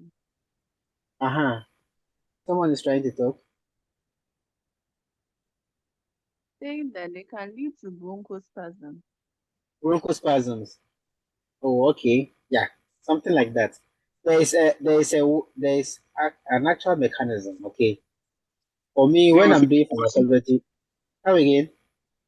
because it can cause an allergic reaction, for instance, especially. Yeah, so bronchospasm and sometimes you can have a mixture of bronchospasm and like allergic reaction, exacerbation, all of them happening together. Okay, allergic reaction is something different. Like, um, well, it's So, possible to happen. Okay, what I so yeah, know, yes, are you okay, helping so, our so sister? you finish so that I Okay, so what I know is that we have a mechanism. When the drug when the drug is absorbed in the body, how the cells within your airway react to it. There is a nice mechanism. Okay, there's a nice mechanism for me. Normally, I'm not interested in that because that would not be that would not be needed. Okay, we have like according to pharmacology, we have a nice pathway that all those things happen. But for me, what I know is that it causes exacerbation. Okay, it irritates the like what our sister said. It irritates the airways, okay, the bronchial airways, and increases like hypersensitivity over there. You have a lot of mucus over there. It even stimulates attacks. Okay, bronchoconstriction, mucus increasing over there, and all of that. So what I know is that when you take in as when you take in NSAIDs, you hypersensitize the place. Okay. Yes, it causes exacerbation, respiratory exacerbation, and all of those things. But the mechanism, like you are asking, or if I don't know, sorry, if maybe I'm not getting you right, how it actually causes, like the mechanism as in actual pharmacology, that one I can't discuss it here. That one, if someone knows, then that is fine. But what is necessary here for you to know is that it exacerbates the airway. It makes breathing difficult. It can um, cause an attack, even if you don't have like if you're not if like let's say you're not on any attack. I'm talking about asthmatic attack. Okay? It can exacerbate or it can bring about a new attack, which makes the whole thing very bad for you. So that is what I know. Okay, the one who has the question, that is what I know. But how the drug thank will you, sir. cause and how it will react with the inflammatory, I mean the pathways, that one I can't tell you right. Yes, Brahima. so yeah, Yes. yeah. What you're saying, yeah, is very true. And what I know is for NSAID, they block some two main enzymes. That's cause one and cause two. The Okay. cause one is the cause one is responsible for production of leukotrienes, and leukotrienes helps in bronchodilation and those stuff. So when you Okay. give the NSAID, it blocks the production of leukotrienes, where having the chest tightness. So an Okay. asthmatic patient cannot take it. And also the cause two, its function is to protect the stomach lining. And that's why Okay. it's been said it's contraindicated in patients with peptic ulcer disease. So when you give Okay. the NSAID, it blocks the action of cause two, thereby exposing the Okay. person to peptic ulcer disease. Oh, okay. Okay. Yes. So you see, this one is more a detailed explanation. So what we can carry to our English is that it's not, I mean, it causes hypersensitivity, but how it does that is what our brother has told us. Okay. We have COX-1 and COX-2. COX-2 protect the inner lining of, so it means COX-2 is good, right? It protects our inner lining of the stomach. And when you take in NSAIDs, they destroy the COX-2, which will leave uh, the the stomach lining empty without protection, and that will cause issues with your peptic ulcer disease or something, right? And the COX-1 is in the airway. That's what our brother said, right? Right, Ma, isn't that what you said? Yes, please, sir. That's it. Yes, yes, and COX-1, yeah. So I think that's it. But you see, um, these are interesting things. Yeah, I mean, if you understand, it's fine. Yes, if you understand, it's fine. But the NCLEX will not ask you how it will do that in details. Okay, the NCLEX will be like the safety things. Let's say you the nurse is going to give maybe ibuprofen or let's say celecoxib with to someone who has asthma. Okay, what will be maybe the next action that maybe the nurse will do or something, okay, or something like that. So yours is about safety, trying to prevent the bad things from happening, recognizing what is done and what is not done, okay. But how the mechanisms, it will be difficult for the interest to ask you about that. But it is very interesting to know and very good to know, okay. Yes, for your personal things, yeah. But I don't know. Those of you here who have solved the English questions plenty, even from your Q banks, you can understand what I'm trying to tell you. These things you will not find them in English, right? How it affects this. I mean, how drugs will affect certain parts of the body, and that serious pharmacokinetics. The English is not interested, right? So, thank you for your contribution. So to make English easier, okay, to make ELITES-PHARMACOLOGY easier, you can you can try and reach a certain level. If you want to understand the whole pharmacology levels, sometimes you start from even anatomy and physiology before you go that and come. All right, so let us try and not go a bit further, okay? Unless maybe when needed. All right. Thank you again for all your contributions. Any question before we move on?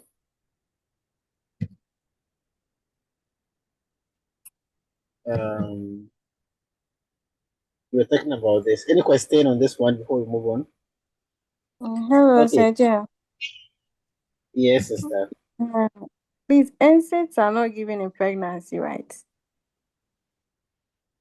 NSAIDs are not encouraged in pregnancy, but I know in gynecology they are used to solve this some issues. Do you have any midwife here? NSAIDs is used to, is it tocolytics or I'm not too sure. What are tocolytics? I read something somewhere some time ago. They What are are tocolytics? used they are used for eclampsia and pre-eclampsia. For instance, nifedipine. Okay, so good, good. So tocolytics are like they are used to slow down uterine contractions, right? Contraction to Endometrium. prevent preterm labor. Good, good. If you want to prevent, good. My midwife here, I want you to, yes. So thank you for bringing that up. Let us link something. So we use most of the times calcium channel blockers like the nifedipine our brother mentioned. Okay, and I think sometimes they can even use max sulfate to even do that. But Indomethacin. you know that yes, Endometrium. there are some NSAIDs that you can also use. Do you know that? Some use indomethacin and sometimes ibuprofen. Indomethacin is sometimes it's even used more. So we have tocolytics to indomethacin, so you can use it as a tocolytic to help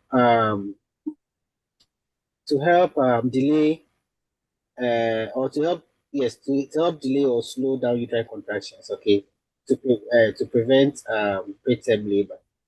But So it is contraindicated mhm, indicated for pregnancies above 32 weeks. Endometrium. okay. Thank you for adding that up. So we have other functions or other uses of NSAIDs, okay, but the main uses are what we've talked about. Okay. Yes, the main uses are what we've talked about. You see, just imagine using nifedipine even to delay contraction.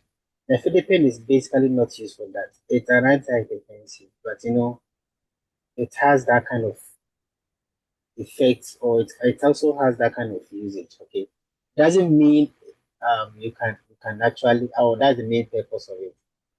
Okay, but you can use it to treat that. So thank you for bringing that up. But just to let you know, But yeah, yeah, the nifedipine in under the tocolytics will still work, but on the blood pressure aspect. So it will yes, it try also to have bring down the yes, blood it also have pressure. effect.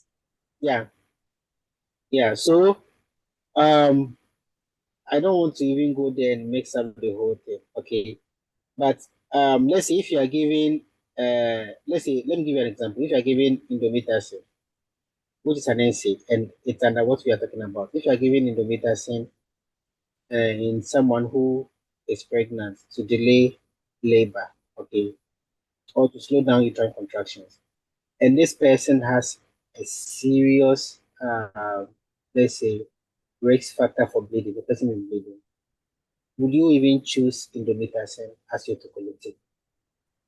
You No. will not choose. Okay, so we have different forms of it, and you would choose which one that will benefit the person. It doesn't mean it's because it can do that. I mean, you have to just imagine someone with blood pressure of, let's say, 8. Sometimes with a pregnant woman, you can have someone with blood pressure of 85, 50. My midwife, have you seen some before? Plenty, Yes. right? Yes, you can get some. So if, let's say, you have a pregnant woman of blood pressure 85, 50, would you still use uh, Nifedipine. nifedipine to treat or to use as tocolytic? No, No, you can't do no. that. You will choose a different option. So it always depends. Okay, we have selective instances. So just to let you know. Okay. Um, this is another class of medications. I'll talk about this. We'll not go into details. I think when we come back tomorrow, we shall continue right from there. Okay. These are medications that are used to treat headaches, not to take you far, and not to mention anything illegal here. Those of you who were in class some time ago when I think our latest, right now she's not our latest test taker. No, we have a lot of passes recently. But our last lady who came to speak to us, share some words of encouragement with us after passing the NCLEX. AC. Yes, you remember this drug, right? Or the triptans, right? Yeah. Yeah. Yeah. Just to, I don't want to say anything deep here, but I just want to bring to your notice that some of the drugs we are doing here, take it seriously. You don't know when you're going to need them. Okay. And even if you can't absorb or try to pick up something from every area. So when you hear of these medications, they are used to treat what? Headaches. Most of the times, they're triptans. Okay, so there are two things.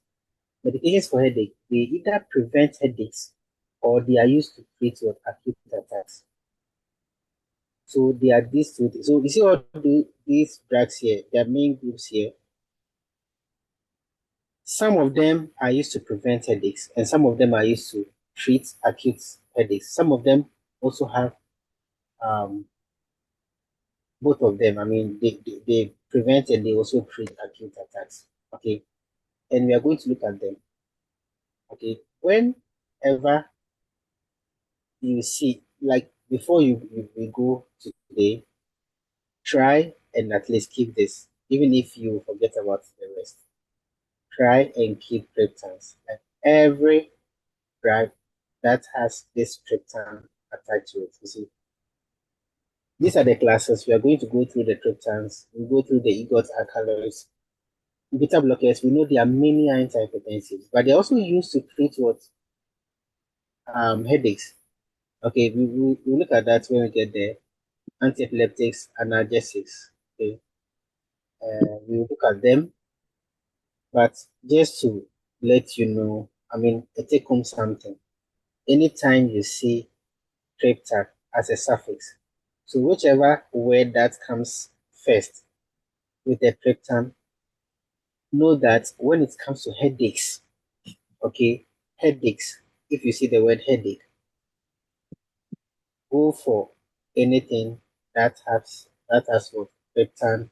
If only you have these options in there, their first 9 treatment of headaches. Okay. So whether sumatriptan, rizatriptan, whichever triptan.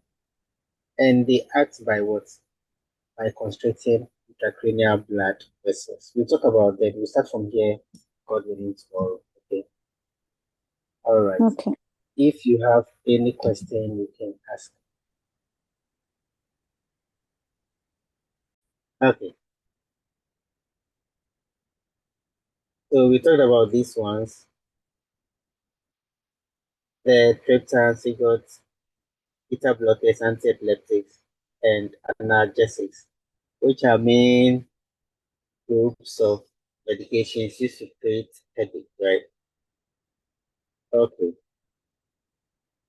And we said these drugs are used to either prevent or treat acute attacks, right? So bear in mind, some of them are not used to treat an acute attack, but they are just used to prevent, right? And some of them too can do good. All right.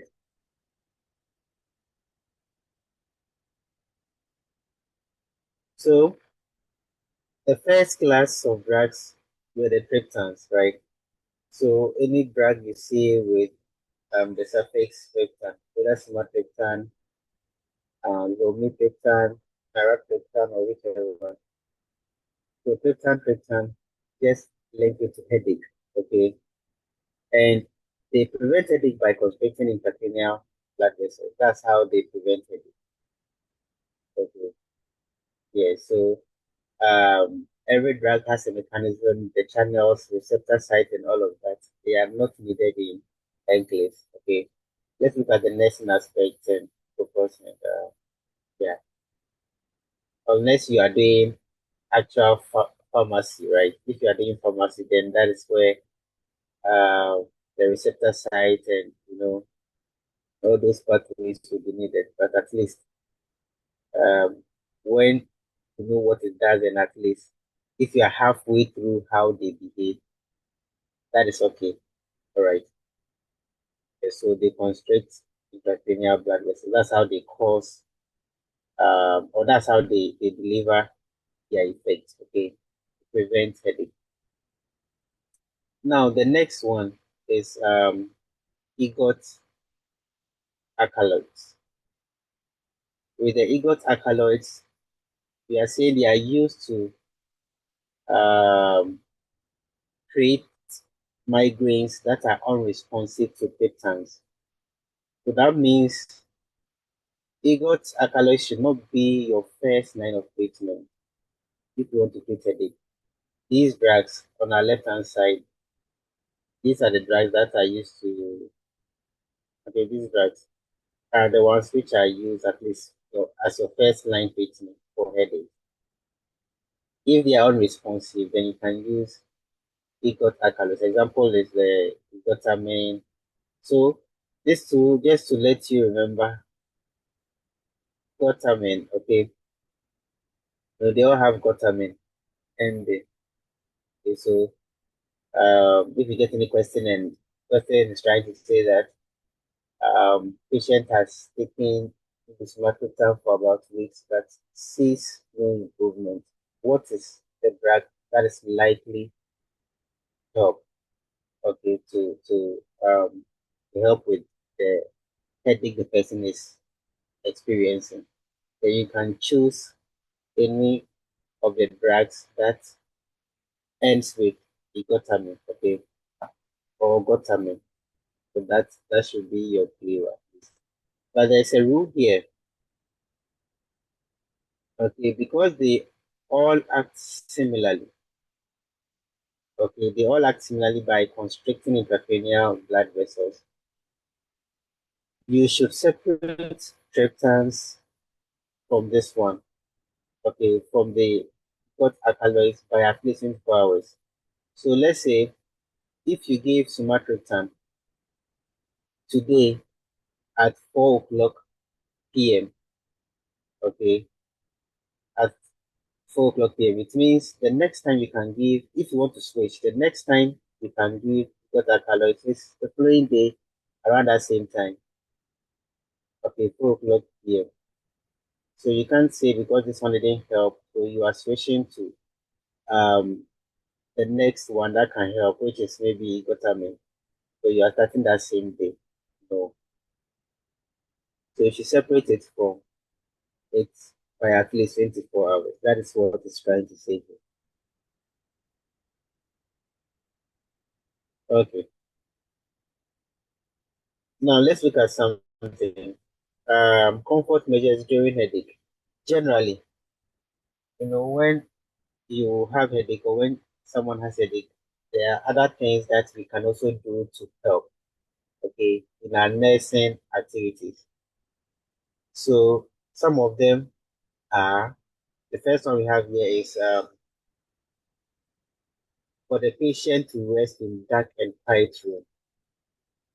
Okay, when you have a headache and to encourage rest in a dark and quiet room itself. Okay, the serene environment alone does lot of, and apply cold compress to the head. That can also help.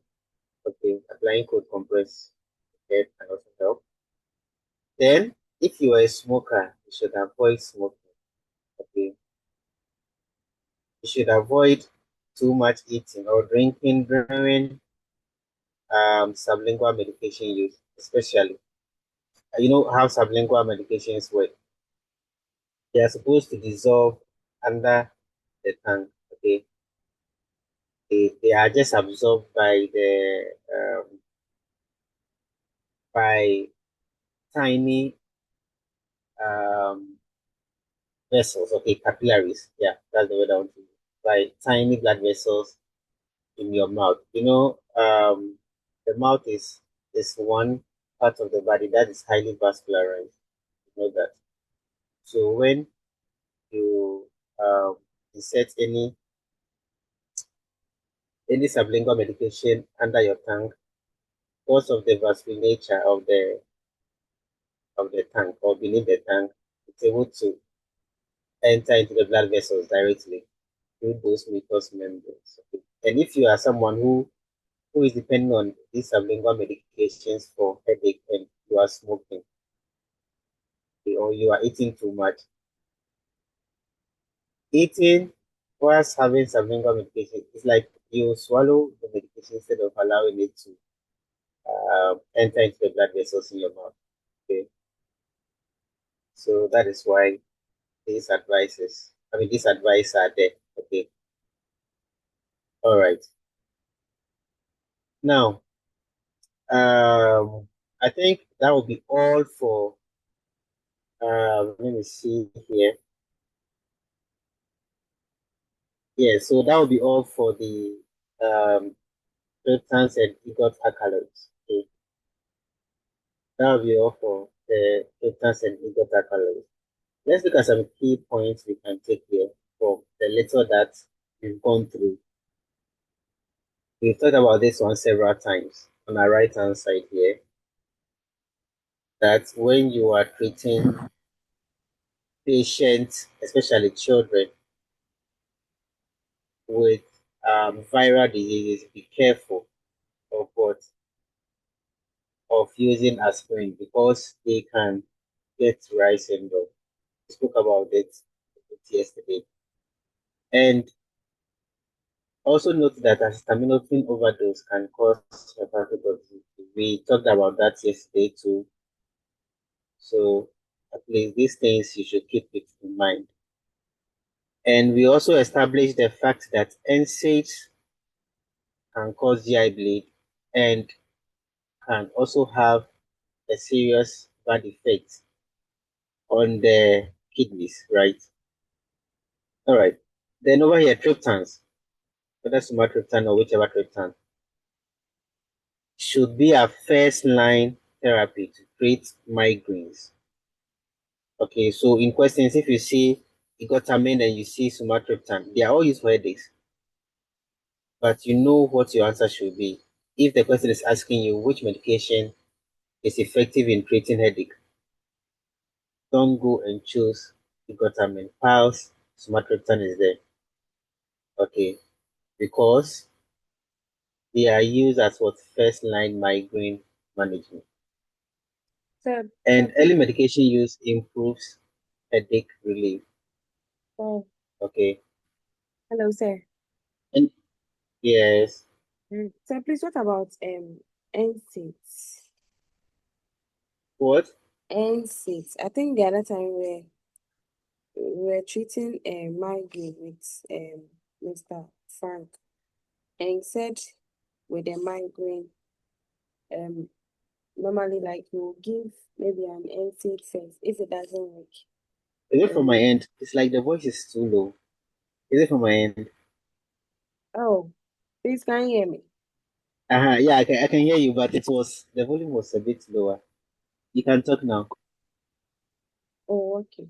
Mhm. I was saying that the other time we were treating migraine with Boss Frank, and he Okay. was like with the migraine, normally like they would start with maybe an NSAID or something. Like so when they give and it doesn't resolve, then like they will give the somatriptan.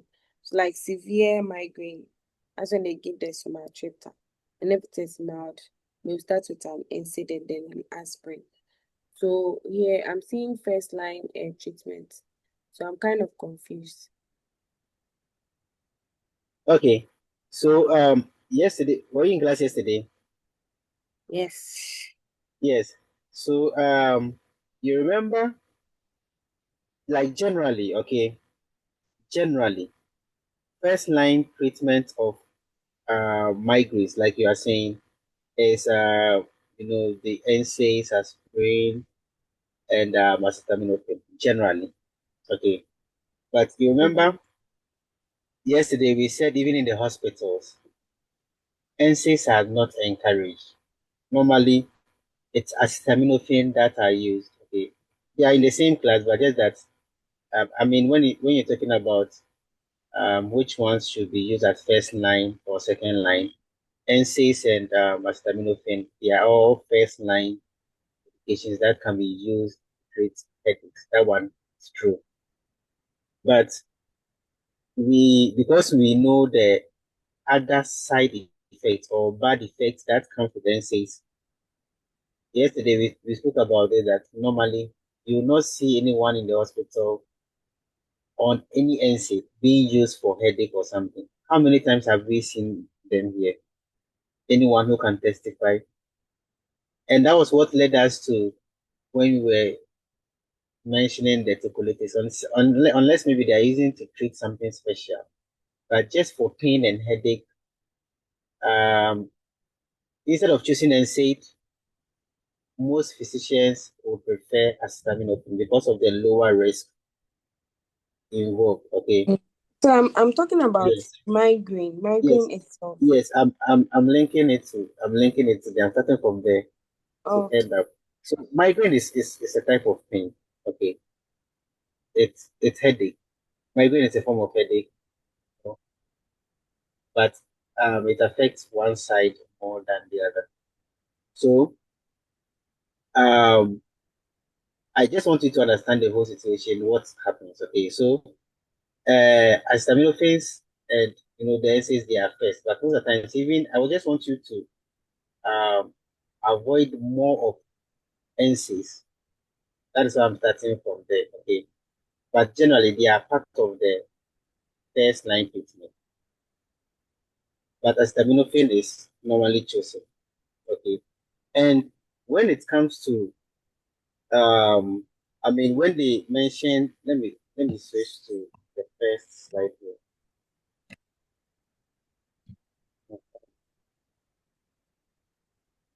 Yes.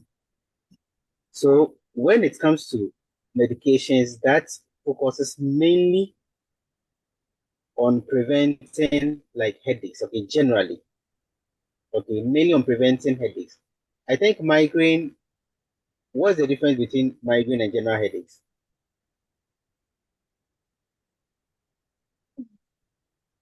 With the migraine,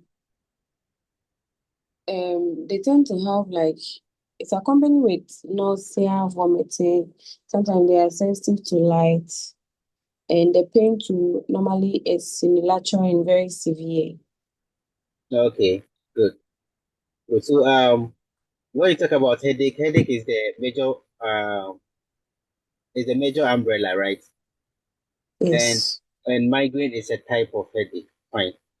I think so. Generally, NSAIDs, and let me come back to what I was trying to say. So generally, NSAIDs and let me finish this one. Sorry. Generally, NSAIDs and acetaminophen. Okay, they are used for first line treatment of headaches or migraines. That one is true. That is a fact. But I think when you get a question, okay, that is trying to um, compare maybe triptans and EGOT alkaloids. Choose triptans first, okay?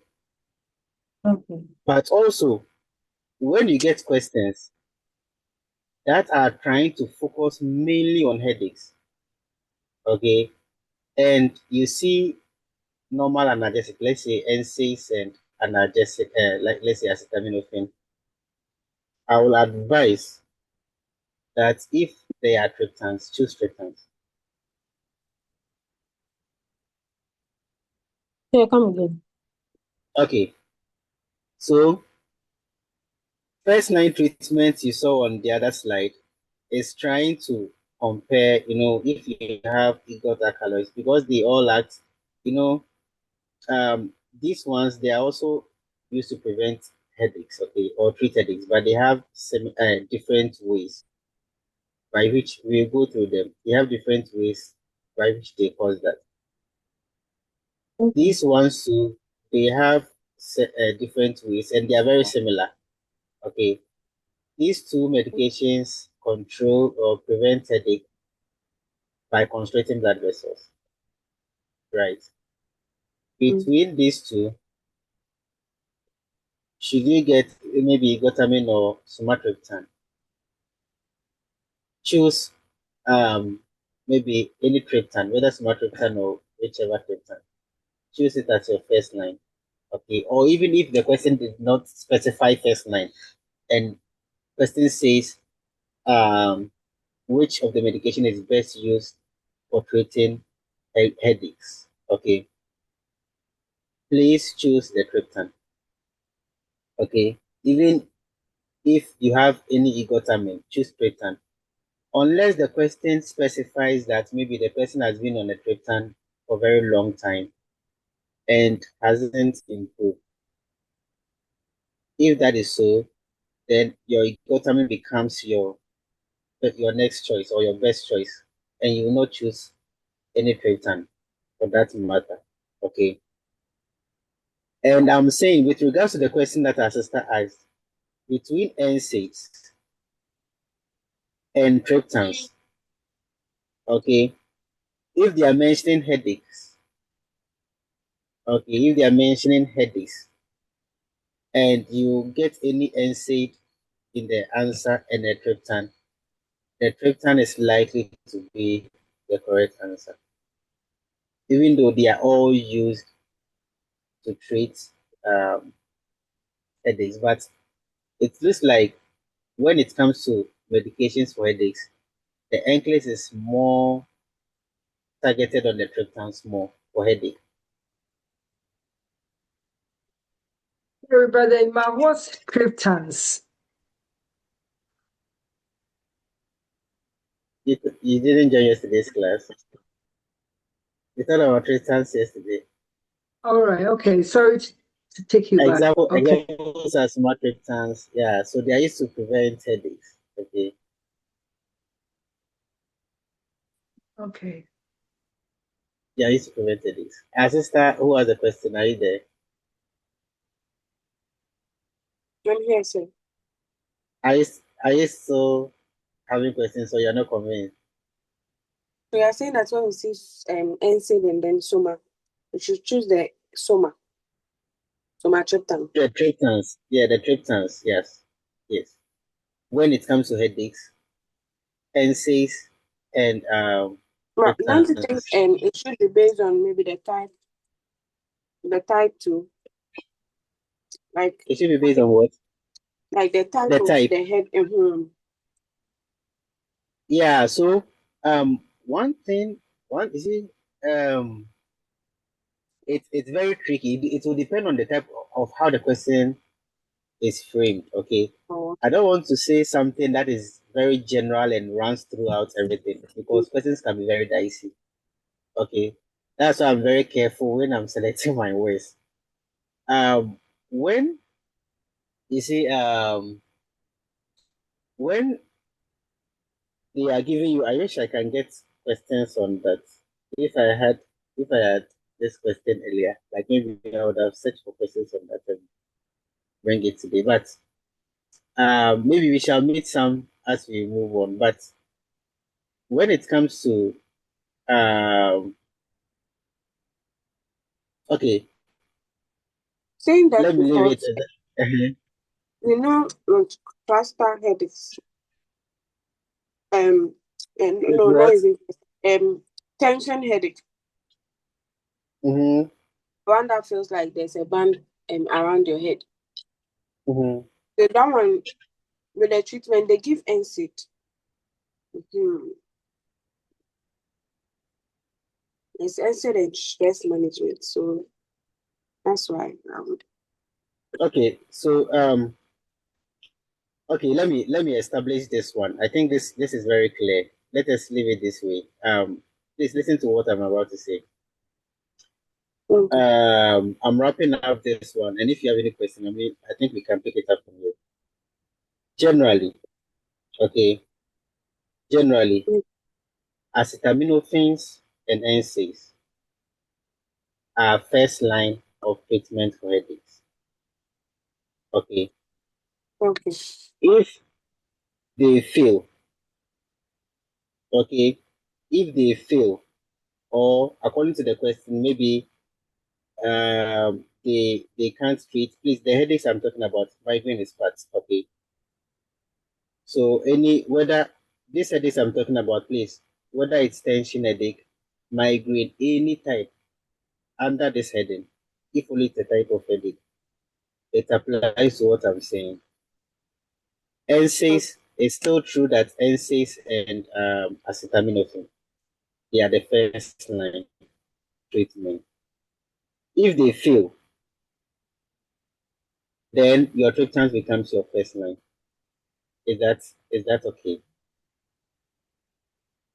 Yes, sir. Before the ego. Is that okay Mm. now? Yes, sir. I'm repeating it again. Between NSAIDs and the first line treatment of all types of headaches are the NSAIDs and the acetaminophen. Okay. But between NSAIDs and acetaminophen, be careful which one to use, like I was explaining before. But those two classes of drugs or analgesics, they are the first line treatment of all forms of headaches, okay, or Okay. migraine, okay. If the question tries to tell you that maybe the patient has been on maybe an NSAID for a very long time or acetaminophen for a very long time and hasn't, haven't improved, your next line or your first line, when you are talking about the rest of the other medications that help with headaches, the next one should be your triptans. I think this one generally that's how it is, but differences will occur when you get different questions and with which one that is being compared with. But generally, that is how it is. So if you have acetaminophen, if let's say it's a first time headache, you won't throw away acetaminophen and pick up a sumatriptan. Okay. But generally watch out. Okay, watch out. When you get any questions, look out, depending on how the question has been framed, watch out for triptans very well because they are likely to be, because this one is a trick that I'm telling you. It is like that because everybody knows that NSAIDs and acetaminophen are used for pain and headache. Okay, it's generally no, and of course that's the first line. But few people know about triptans, okay, which helps in headache. So questions will be like maybe the person is having maybe a severe headache of which, so look out for this one, of which maybe maybe they will describe a situation where it will tell you that it's not a headache, that analgesic like NSAID and acetaminophen can help cure. So in this case, you look out for the treatments. So most questions I've seen around that focuses more on headaches. The answers are likely to be treatments instead of just NSAIDs and acetaminophen. Who has seen such questions around before? Anyone here to share with us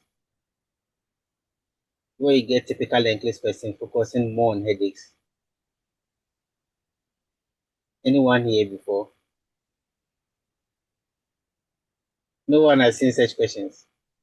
Please, with the migraine, all the questions that I saw in Mhm. U World Q Bank, it was the triptans that they chose. Yes, you see. So this is just a trick. Okay, thank you for confirming that. This is just a trick. When you see headaches question in English, take your time, understand the situation, and because any nurse knows that analgesics are used to treat headaches, every nurse. So when they mention either ibuprofen or acetaminophen, you will definitely know that yes, that is the answer. So they try to bring. I wish I had this question so that maybe I could have searched for nice questions around that. Okay, the question will be framed in a way that you are likely to miss that part, and the answer is likely to be. I'm not saying always like 100%. Okay, but for questions I've seen, mostly when they're talking about headaches, it's likely to be a triptan for the treatment. So I'm just drawing your attention to this, just in case you see questions like that. Take your time, pay attention. It is a fact that although you see, I've said this over and over. It's a fact that analgesics, that's, NSAIDs and acetaminophen, they are first line treatment. Okay, that one is a fact. For treating headaches, it's a fact.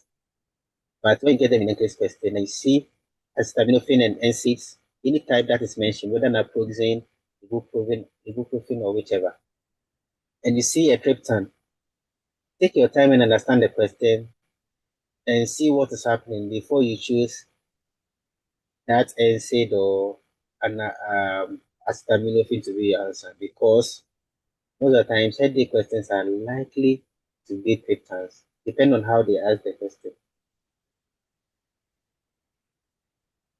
Please, do you understand? Or there is still confusion somewhere? This one is just an attention I'm drawing. Okay. Yes, but the fact is what we've just established. Yeah. Any question on that? Yes, L exactly. Please, I just want to clarify something here. Okay. About what you said. Yeah. General headaches, we start with NSAIDs and that acetaminophen. But when it fails, that's where the Yes. triptans come in. I read in some book that triptans they are called migraine specific. Mm-hmm. Triptans are migraine specific, but general headache you can start with the NSAID and acetaminophen. But when it fails, that's where the triptans comes in.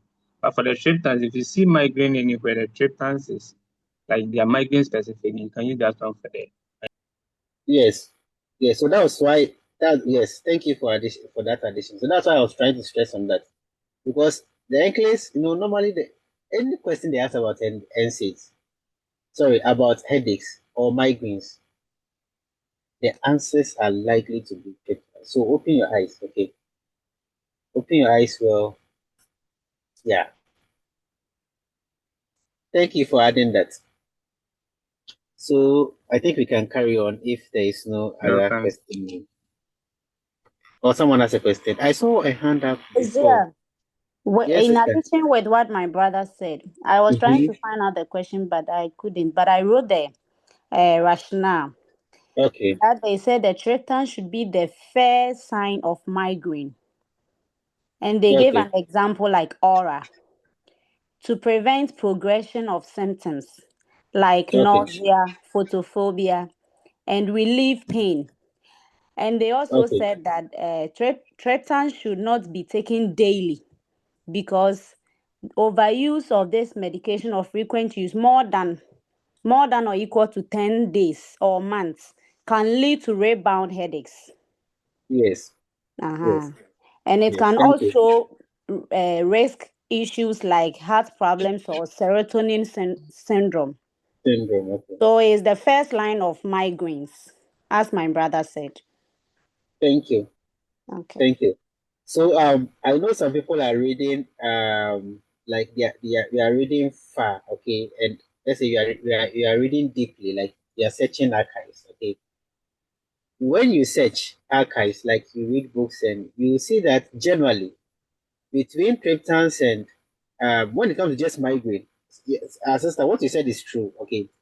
But when you read some big books, they will normally tell you that you should start from NSAIDs and I keep on saying analgesic, NSAIDs and acetaminophen.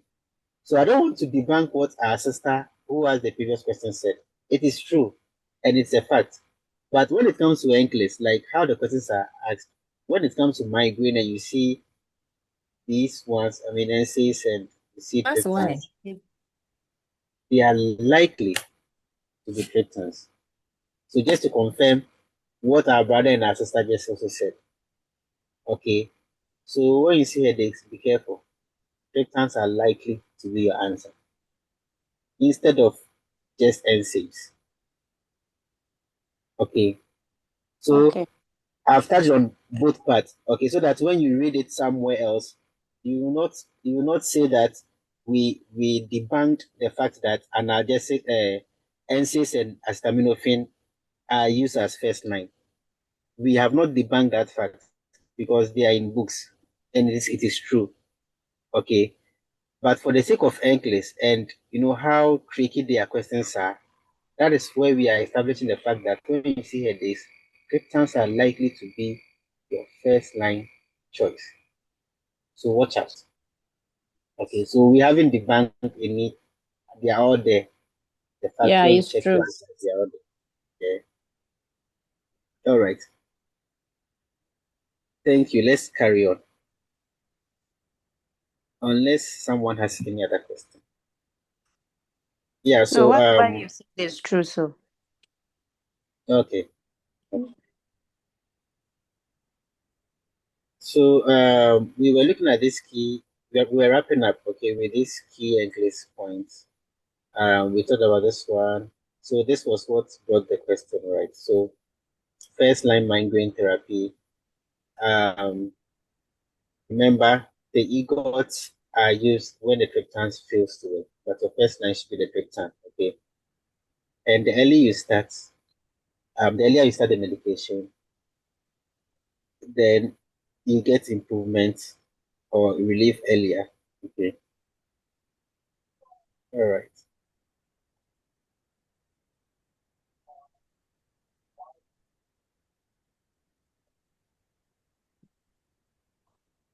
Okay, I have questions for you. So I took my time to look at some questions around previous things that we've discussed. Okay, about 6 of them also. Let's quickly go through and see what we have. Can someone help us read?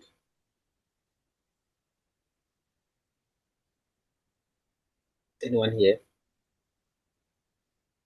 Or maybe I should pick a name. A post-operative client receiving IV opioid analgesia becomes increasingly sedated, falling asleep mid-conversation. The nurse notes a respiratory rate of 10 per minute. What is the priority nursing intervention? A. Administer naloxone immediately. B. Hold the opioid dose and reassess the client's respiratory status. C. Increase oxygen delivery to 6 liters per minute. And D. Instruct the client to cough and deep breathe. Should you get this question on the English? What answer would you choose? I would go for A. Administer naloxone immediately. Yes. Yes. Okay, any other answer? Please I have think courage and choose respiration your of answers. Mm-hmm. I think respiration of 10 is not that bad. It's like, on a borderline. So I would think that the nurse will have to hold the medication first and then reassess later. I don't know. I think respiration of 8 and below, you can give naloxone. Interesting. We will lash you. We will lash you. Interesting. You like you. Okay, so Okay, what will be me your too. answer? The one who wants to lash someone, what's your answer? Franklin, you will My lash answer Okay, him. what's your answer? is A. The answer is A. My Okay, we answer will is see. A. We will see whether she will lash you or you will have to lash her. Yes, any other answer? I Please, also go for B. B. Okay. So let's say all Ah, our answers are between A and hello. B, right? Honestly, Yeah, I think eh? B. B. Okay. I So think so it's B. so look at how simple this question is. You see the kind of argument that it can bring. You see your answer. Now who has to lash who?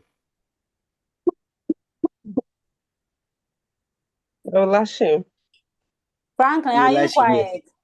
You have to lash him. Okay. I'm not So quiet too. I'm here. I'll come so and so lash you. what our sister said is true. Look at the question well. Okay. This question is very, very easy. Remember, we said it before in our previous classes, okay, that when you get a respiratory rate of 8, that is an actual respiratory depression. 10 is not too bad, but it is telling you, it is giving you a signal that if you give more, you are going to go down. Okay. That is why we established the fact that you should not give opioids, or be careful when you are giving opioids when you have respiratory rate of what? We said it yesterday. Respiratory rate of less than what? 12. Less than 12. Those who remember. Okay. So hold opioids when respiratory rate is less than 12. So this is less than 12. 8 and below is critical. But this is less than 12. So what should you do? So this is in line with that aspect we got to yesterday. So it means when it's less than 12, you hold opioid. You shouldn't give opioid when it's less than 12. And because this is not critical, you have to what? Assess variant respiratory status. This one doesn't warrant to give naloxone. Are we there? Yeah. Okay. And Okay. Bosim, I would like also to say something. And Okay. from the question, you realize that the patient is receiving. Good. The person is still receiving the medication and the Good. respiratory rate is dropping, Good. which means we have to hold the medication and assess before giving the naloxone. Good. Good. Thank you. Thank you for that addition. So it means you are looking into the question very well. I'm glad about that. Okay. Yes. All right. I think we all understand it now, right? Now let's look at the next one. So you see, we've gone through all of these things, but these questions help us to push out. Please, can I see the question again, please? Madam. Please. Madam, you are warned. You are warned. All right, thank you. You are welcome. Yes, our dear reader should read it for us, okay? The nurse is teaching a client about long-term opioid therapy. Which statements by the client indicate correct understanding? Select all that apply. A. Yeah, so this one, let's choose the answers together, okay? Okay. Because it's select all that apply. Let's see. Contribute to. If you are here, don't keep quiet. The first one, I should increase my fiber intake. Do you think it is correct for opioid therapy, and why? Yes, because of constipation. Because of constipation. Good. What about B? Yes. Yeah, B is correct. Okay. C? Yes. Yes. So alcohol is basically avoided in almost all medications, right? Then option D? Wrong. No, wrong. No. Okay, so abruptly. Abruptly. What's Makes another it word you can wrong. see? Suddenly or something. Suddenly. Yes, Like suddenly. immediately, like when you stop working suddenly. Yes, yes. So no, most of the medications you don't have to stop suddenly or abrupt. So this is wrong. Yeah. What about E? I should ask for help when walking. No. When walking. I Oh, intentionally, it's a bit no. confusing. I intentionally added it. Yes. Is it true or not? Pure. Hey, yes, a bit. Okay, so I would let, say let me no. give you a clue. Let me give you a clue to help you. What are the effects? Think about the effects of opioid therapy and link it to this one, and you can get an answer. So, Say yes, because it makes you Less drowsy. oppression. Good, yes. good. So you see how to get it easy. It causes drowsiness, right? So this is also likely to be correct. You said likely to be correct. You didn't say correct. It's correct. No, I mean, oh, like, okay, so it's It's correct. likely. Okay. Yeah, so it's correct. No, you see, I'm trying to think like, I'm also a student trying to figure out, okay, like I've had it in the question and I'm trying to figure out the answer. You're That's why putting yourself in our shoes. something Yes. like that. Okay. Anyway, we are all learning. All right, thank you. So the answers are A, B, C, and E. Okay, A, B, C, and E. For D, we all know it's wrong. All right. So these are answer in the rationale. Yeah, so you see, opioid causes sedation, okay, makes you drowsy, dizziness, and it can increase your risk of fall. So you ask for help whenever it happens. Can we carry on? So all these ones wrap up all what we've discussed, right? Can you take it for us, please? The nurse is assessing multiple clients who are receiving opioid medications. Which client has the greatest risk for developing opioid-induced respiratory depression? A. A 45-year-old with chronic back pain who has been taking opioid long-term. B. A 30-year-old with mild postoperative pain. C. A 70-year-old with chronic obstructive pulmonary disease receiving morphine after surgery. D. A 25-year-old receiving a low dose of oxycodone. C. So you Number see, B. C. I brought this one to here in the form of are we C. choosing A? C. C. C. A. Hey, you found this question on the English. What will you choose? To pass or to fail? A. C. But this question should be easy. Oh. It should be easy. I don't know why. A. Okay, so those who are choosing A, why? Why A? Because he has been taking opioids for long. For a long time. Okay. And the Okay. fact that the back pain is chronic, it means it has been there for a while. Okay.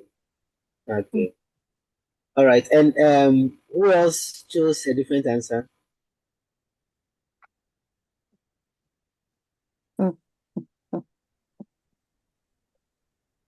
Hey, are we all choosing A? C. C. No, Okay, C. C. Why C. C? C because if you consider the question, it said developing opioid-induced respiratory disease, a depression. If you look at the C, it is talking about some three things that can lead to that respiratory disease. That is the age of the patient, then the condition, that is the Good. chronic obstructive pulmonary disease, and also the patient is on morphine. The Good. medication itself. Good. Well, Good. Good. Good. So thanks for fishing that out. Please, the answer is C. Okay. And let me tell you something.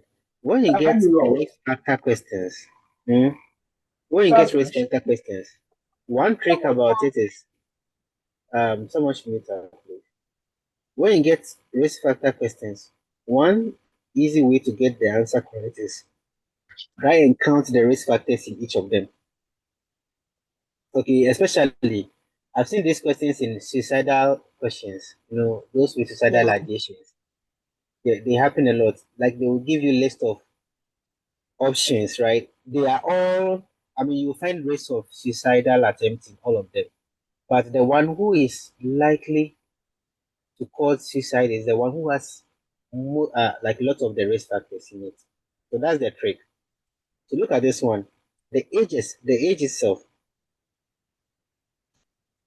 When we were doing opioids, remember I said Yeah. when you are given, even in real life case, do you remember I said that to you? Yes, you did. Yeah.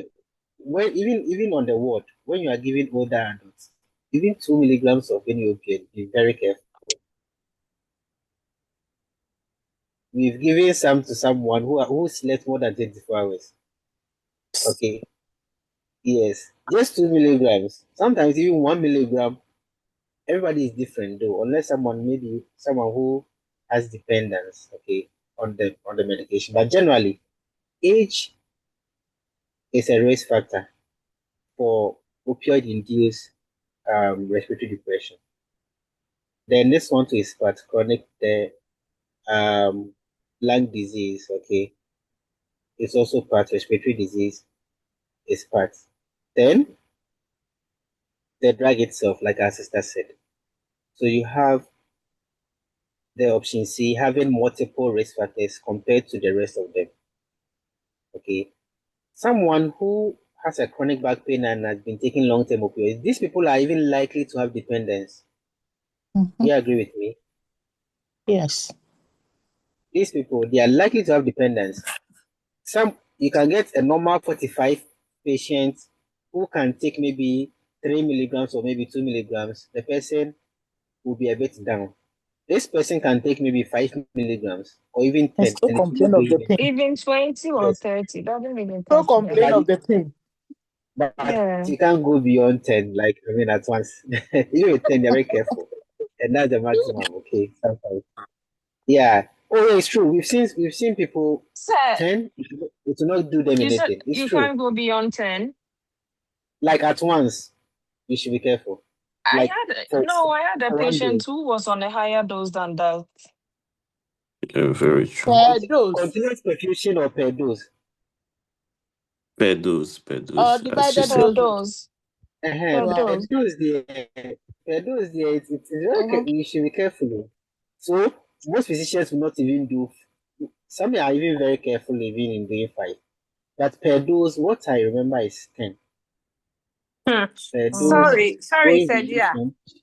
Please, I Yeah. think in theory, what you are saying is correct, Mm-hmm. but in practice, some people can Yeah. go We beyond do give more beyond than that. that. Yes. Because Oh I yeah. know So somebody who hey, was on 30 milligrams of morphine, pregabalin Yes. plus wait, oh. Yeah. paracetamol at a Wait, go. wait, wait, wait. 30 milligrams per dose, like Yeah. per one push, like one IV Yes. push. Yeah. A boy. It wasn't Oh. IV push, it was And an the person will oral still one. No, complain of Charlie. pain. Yeah. Yeah. You see, we have people like that, okay? Yeah, we have people Yeah. like that, but we have to also be careful, you know.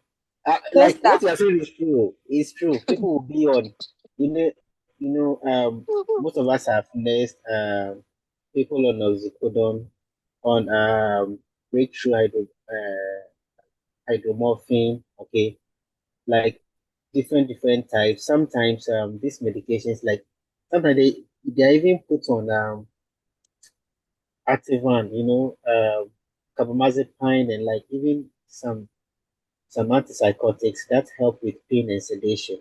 Sometimes you have to add all of those things to help them because the pain alone, I mean, opiates alone does not do anything. So sometimes we have some antipsychotics, they help with pain too and sedation.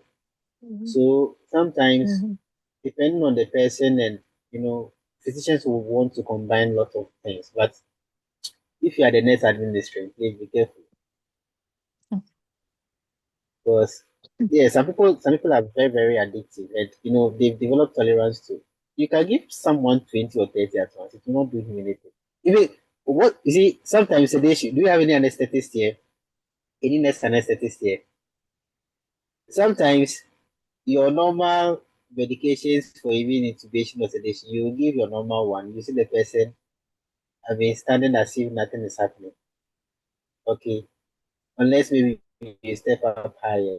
Some people are like that, but you have to be careful anyway. But please, in a book or on the ankles, more than 10 IV push, be careful. All right, so the answer becomes C. I hope we all agree, right? Yes. One with any question before we carry on. So when you get questions like this, remember I've referred you to one instance like suicidal questions. Like try and count the number of risk factors in each of them, okay? And the more you get for an option, that is likely to be the answer. Okay.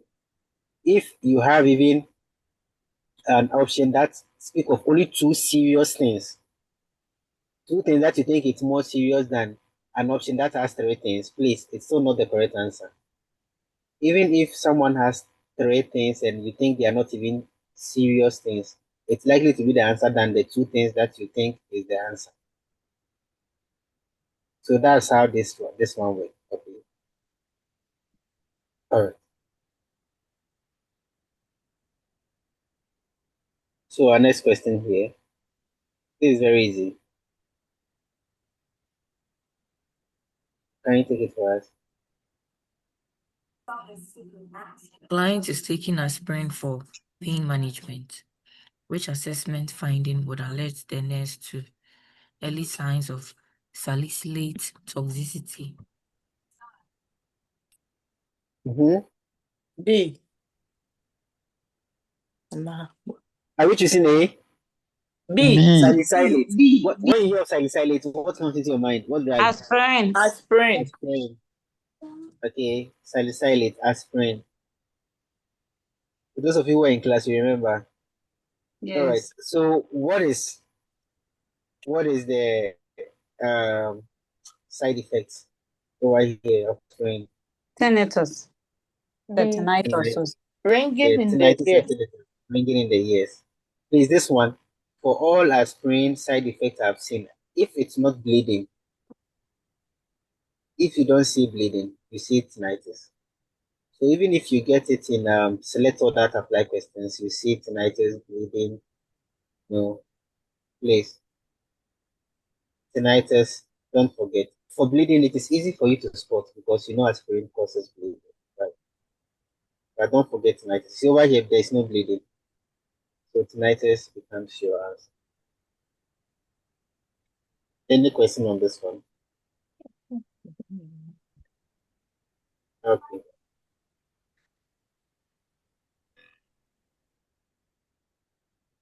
All right, the next one.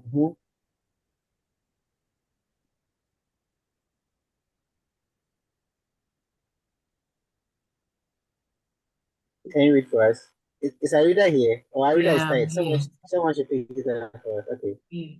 The nurse is reviewing the medical histories of several clients before administering non-steroidal anti-inflammatory drugs. Which clients have conditions that contraindicate or require avoidance of NSAIDs? Select all that apply. A. C. Yeah, so this one, let's do it together. Let's start from A. A. B. A is correct. Contraindication It's towards correct. NSAIDs, right? Is A correct? Yes. A. Yes. Okay, so if you have peptic ulcer disease, no NSAID for you. Option B, Yes. Correct. Yes. Correct. chronic kidney disease and NSAIDs. Okay, Yes. and what's the reason? It calls for Sorry. that. Further damage to the kidneys and what? Retention of Because a sodium and water retention. Yes, yes. Okay. Option C, correct. Yes. Correct. because NSAIDs cause what? It increase Bleeding. risk of what? Bleeding. Okay, option D, Correct. A. someone said No. A. Is it correct or wrong? Correct. Correct. Do you all agree? Yes. Correct. If you don't agree, say it. Oh. Don't say I said it. We, So why? Let them explain. as for Yeah. DDA, Okay, I'm well, not If sure. let us leave it. I'm not in support I of this. need an explanation with the D, please. Yeah, Okay, we Sodium look and at that. water Wait, retention. wait. Option Oh, E, okay. is it correct? Okay. Yes. Yeah, yes. he is He is correct. E is correct. Please, Okay, Daddy, so you said it's Is what? someone should explain for sodium us. and water retention. Okay. Increasing the BP further. Yeah. So when you take NSAIDs, you're likely to get your blood pressures high. Okay. I'm asking you, the one who said Ah. sodium. Oh, yeah. When you take NSAIDs, the blood pressure worsens. It Okay. increases. Are you sure? It's a Oh, risk factor Yeah. for it's a developing risk. hypertension. Like But NSAIDs. there are some of the hypertension that we give the soluble aspirin.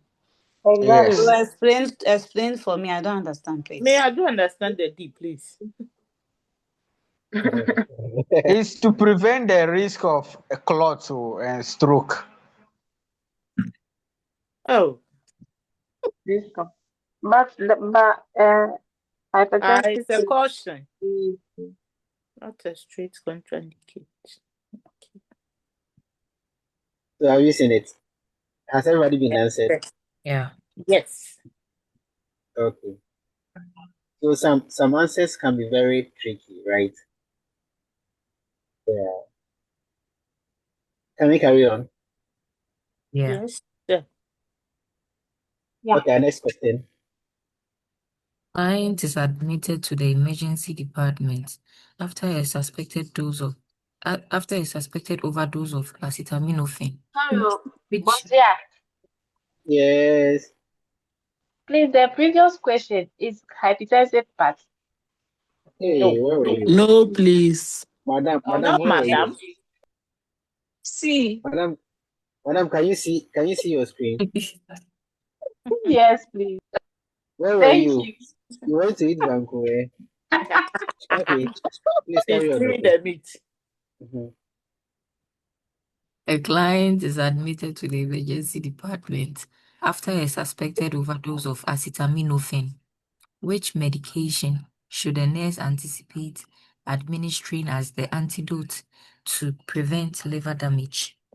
This one, if you are here and you don't know this one, if you are We'll here, you give, don't know this we'll one, give us then the knock. Eh? It's C. hey, okay. Just be frank to yourself. Who doesn't know this one? I'll give you something. I'll give you a prize. Give What do us you think? Sobolo. So what's the So you answer? want another one? The answer is C. The answer is C. See. Eh, Is pharmacology difficult? Yes. Yeah. No. Yes. You are still Very saying, some of you are still difficult. saying yes. Acetal It's not very 17. difficult. it's Very difficult. Yes, difficult. it's difficult. So take No, note, it's not okay? difficult.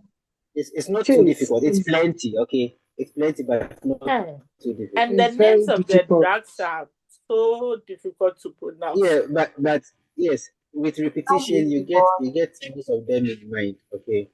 As you repeat them, That's most different. of them stay. So those of you who are seeing this for the first time, okay, we talked about it yesterday anyway. So acetylcysteine is used to reverse the effect of what acetaminophen. So if you have the injection, if someone has ingested this one and you are within 1 to 2 hours window, you can, it's like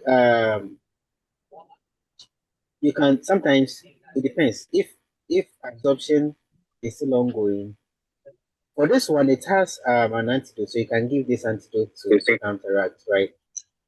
So you can give this acetylcysteine. Acetylcysteine is mainly for, remember yesterday we said we have acetyl salicylate. Acetyl salicylate is just Mhm. aspirin. Okay. Acetyl sorry. Acetyl salicylate is just aspirin. Just for you not to confuse acetyl salicylate with acetyl system. I asked you if C system here because in question when they want to confuse you, you see acetyl salicylate there, you see acetyl system, and you don't know which one to pick. The one ending in the system is the antidote for what? Acetaminophen. You know naloxone is antidote for what? Opioids, right? Opioid. Flumazenil is for benzodiazepine. We'll get there. We've not gotten to that place, so we'll get there very soon. Okay. So just to let you know. And for aspirin, what's the antidote for aspirin? Those of you who were in class yesterday, what's the antidote for aspirin? The same thing. The Hey, same thing, please, are you is sure? it my There's network no or specific. It's your network. No he said specific there is no and specific no antidote? specific. Good. So there is no specific antidote for aspirin. But when the Yeah. injection occurs, or let's say when the injection has been between 1 to 2 hours, we can treat it as poison. Sometimes we give activated charcoal to help, and Okay. we also mentioned of sodium bicarb. Do you remember? And we Yeah. explained why Yes, because sodium bicarbonate. aspirin causes metabolic acidosis, right? Acidosis. So we give sodium bicarb, which is like an alkaline in nature, an alkaline drug. That helps neutralize the effects or some effects of the The acid. acid. Okay, we said all of that Yeah. yesterday, just to let you know. All right, let's carry on. So this is our rationale.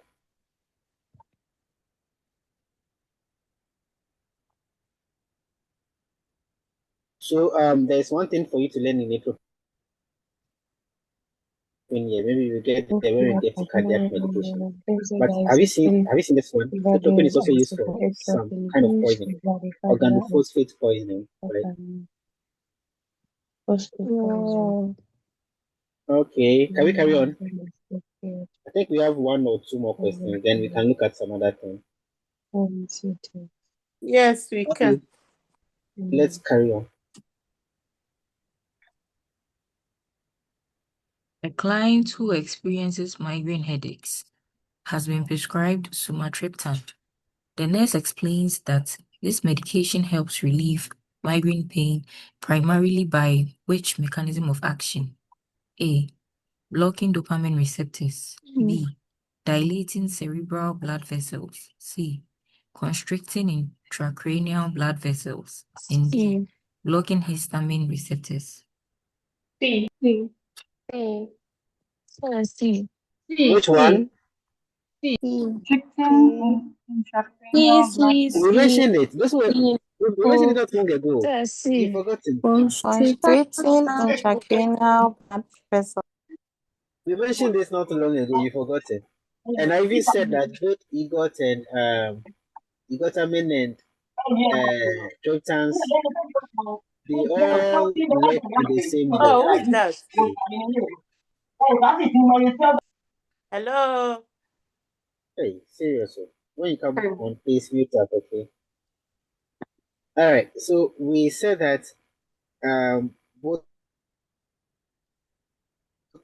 the triptans and the egotamines, all right, they all work similarly by constricting intracranial blood vessels. Okay. Yeah. So the answer is C.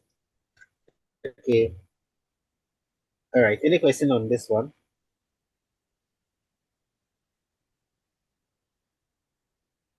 No. Okay. Let's carry on then. Think. Yeah, we have a next question here. Can you read for us? A client took a triptan medication for a migraine, but continues to experience severe headache pain. The nurse should recognize that which medication is contraindicated within 24 hours of taking a triptan due to the risk of severe vasoconstriction. Sorry. Ergot, please. C. So you see, it's pharmacology difficult. C. Got At this yes. point, so we've not gotten to the part that we will struggle. But this is how it's going to be, like gradually. By the time you But realize yeah, you are done. you have potentially started from the Easy chapter one. question. But yeah, Yes. this is first year. When we get to the fifth one, we wouldn't be like this. Oh, you are going to digest it like this. Okay, very small, All small. And right. by the time you realize you've consumed everything, and it will be like a port for you. Okay, like drinking port. Yes. We have our So spoons ready to drink. Don't worry. yeah, just that it's Hello. plenty, and most This of one to come back you to me. most of you would have written already. But let's see how much we can cover. If maybe you do for some time, Hit me. Come on. Hit me. Come on. hey, someone should meet up. Oh, Okay, let's carry on. All right. So you see how questions like this are framed. You see, the question said triptan was taken and the headache was still there. So this part of the information is very, very important. At times, you are even likely to even see. So this one, a triptan medication, they can in a different question, they can mention any of the triptans like sumatriptan here. Maybe a client took sumatriptan, okay, for migraine. They can make it that way. or even among the options, they can include another triptan here for you to choose an answer. And if triptans fail to work, your next choice is what? Ergotamine. Okay. And if you are switching from somatriptan to ergotamine, what is your nursing consideration when you are switching? The time 24 frame, hours. The time frame, and the what's the time frame? 24 hours is it? Yes, Post. you should Yeah. you should wait for 24 hours before you switch. Okay. Yes. I just want to the problem. Should you already now? So So have you seen the other options, the rationale? Okay, I think this will be our last question. Then we look at something different, maybe anti-epileptics. So let's look at this one. A So I client read that with here. frequent migraine headaches. Yeah, a client with frequent migraine headaches asks about medications that can be taken daily to prevent migraines rather than treat an acute attack. Which class of medications is commonly prescribed for migraine prophylaxis? A. Beta blockers. B. Antibiotics. C. Opioids. And D. Antihistamines. A. Beta blockers. Good. You see, we didn't talk about beta blockers because we would want to treat it under cardiac medications, right? But it was mentioned here. So just to let you know, beta blockers, I know it's a new information for most of us. You know that beta blockers are antihypertensive, yes. But especially beta blockers, especially take propanolol to be precise. We have some other types too. They help prevent headache. So they don't actually let your headache go. Like they're not used to treat acute attacks, okay? But they're used to prevent. Okay. I know maybe most of you would have chosen opioids if you had not met this one, right? Am I telling lies or I'm speaking the truth? Yeah, you are reading into our brain and Yes. very Yes. So that is why when you see questions, don't some read questions into can the be question. some questions can be very easy, like they can appear easy. You see, like this one, migraine. You are looking for something that helps with pain.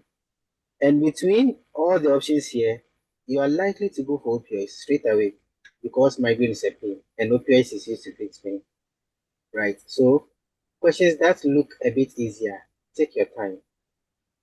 Okay, maybe the answers can be different from what you are thinking about. So the answer becomes A in this case, okay? So we can read the rationale.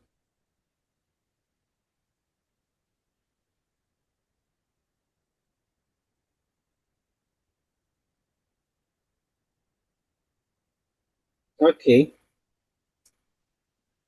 if that is okay, then let's talk about anti-epileptics. So I think this will be the No, last but thing. yeah, please we didn't finish reading the rationale. Oh, sorry.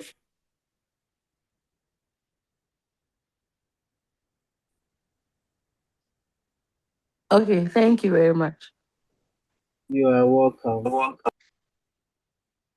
So I think sorry, this will be the I mean, okay, we have other types, but gradually we are ending our first system. Okay.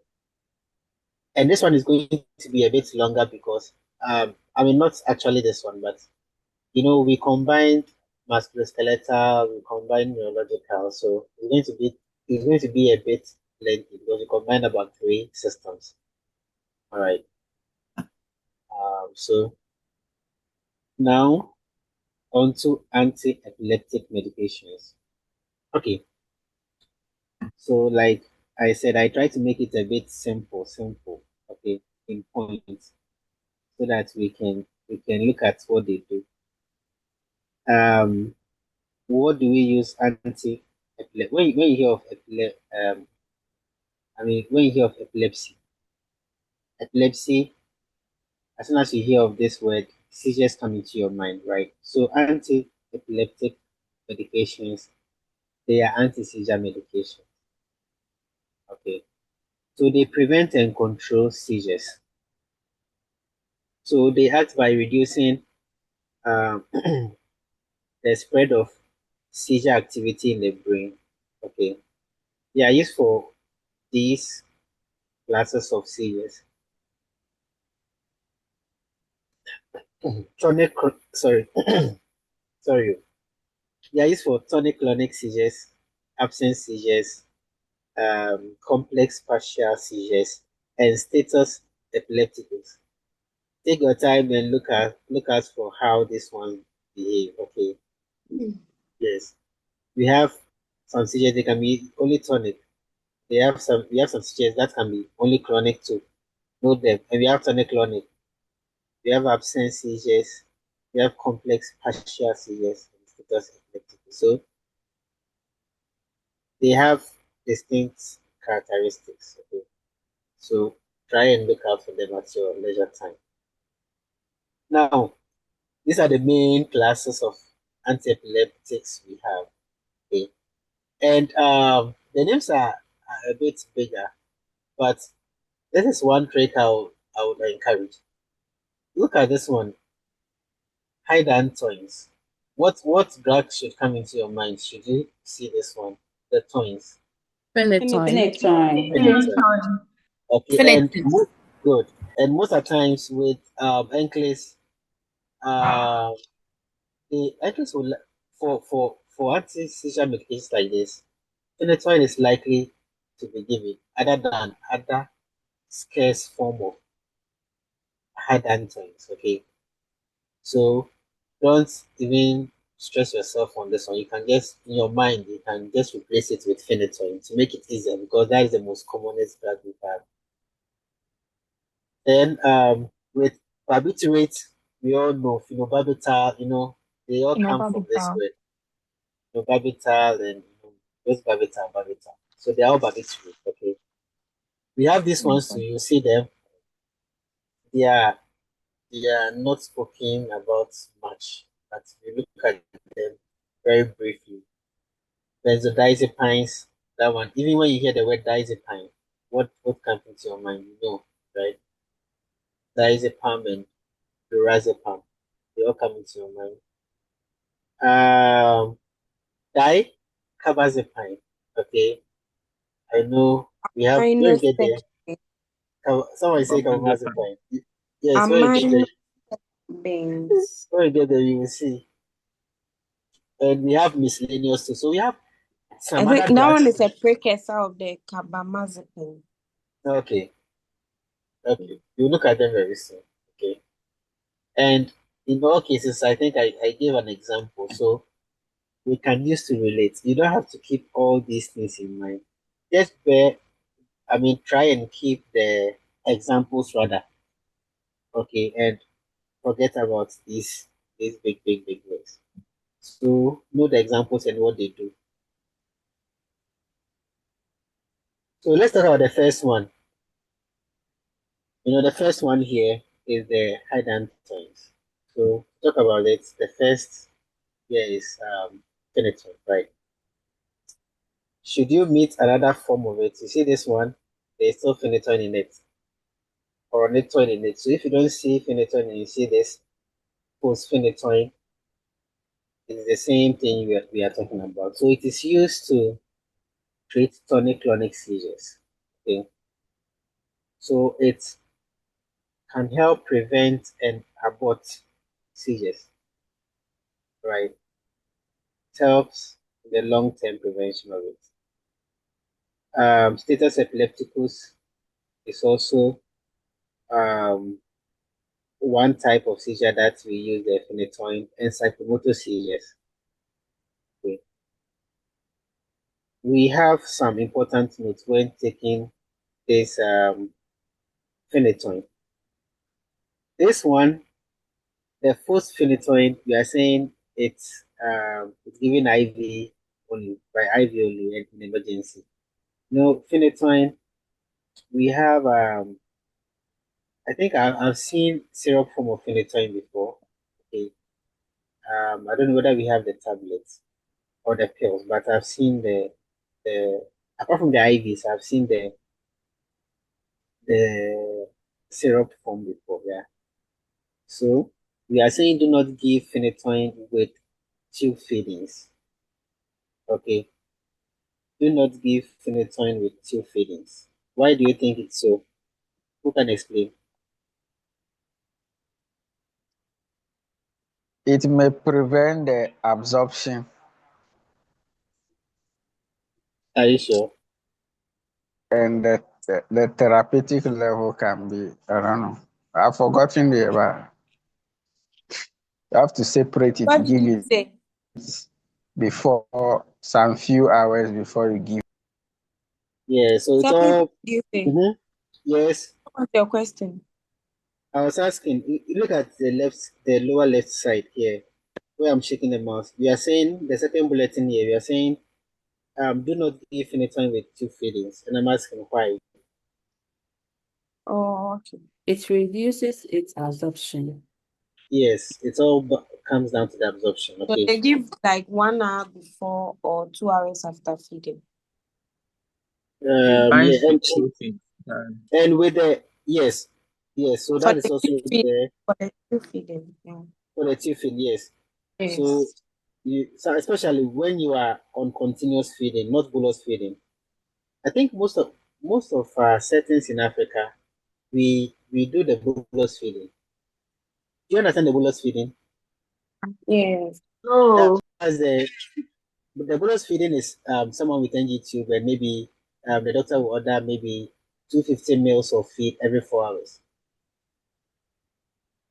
Okay, Yeah. for that one, you give the food, then after you plug the NG tube, then you wait. Clock. Then in the next 4 hours, or maybe in the next one, depending on the interval, then you go and give the next one.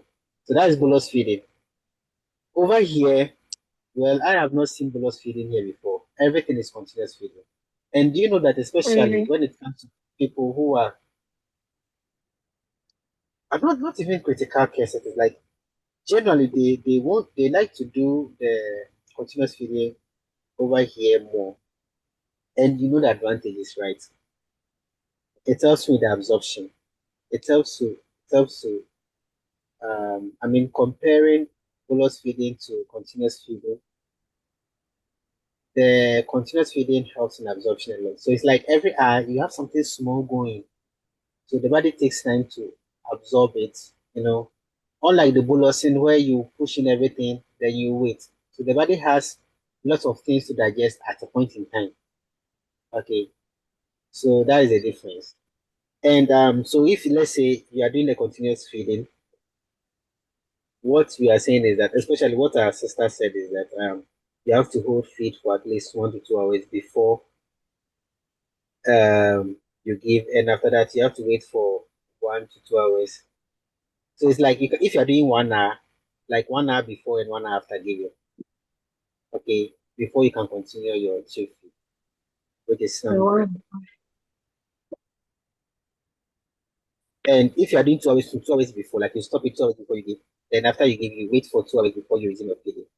So it's something. And another thing too is that apart from the slowing of the absorption, it's thicker and it's likely to block end tips of the tube too. Okay. So it's like we have lots of things happening. Sometimes you have they can be they are I don't know whether they are colored solutions or something. Sometimes they even you have some remaining uh like clinging to the inner part of the tube or something. Well, but these are nursing consideration, important things to note. Do not give phenytoin with tube feed. Yeah. Look at this one. Therapeutic effect. Okay, therapeutic effect is what? Sir, please, I have a question.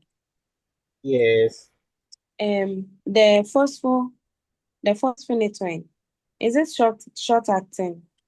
I know the phenytoin is long acting, but the the phosphonatoin, which is given IV only in emergency. So I wanted to ask if like that one is short acting or something like that. That's why we give in an emergency. I'm not actually sure about whether it's short acting or, but I think it will have a similar property with the phenytoin. But I'm not too sure about that. Okay. Yes, I'm not too sure about. Someone can search for that and maybe tell us. Is it short acting? Can someone search for that and tell us?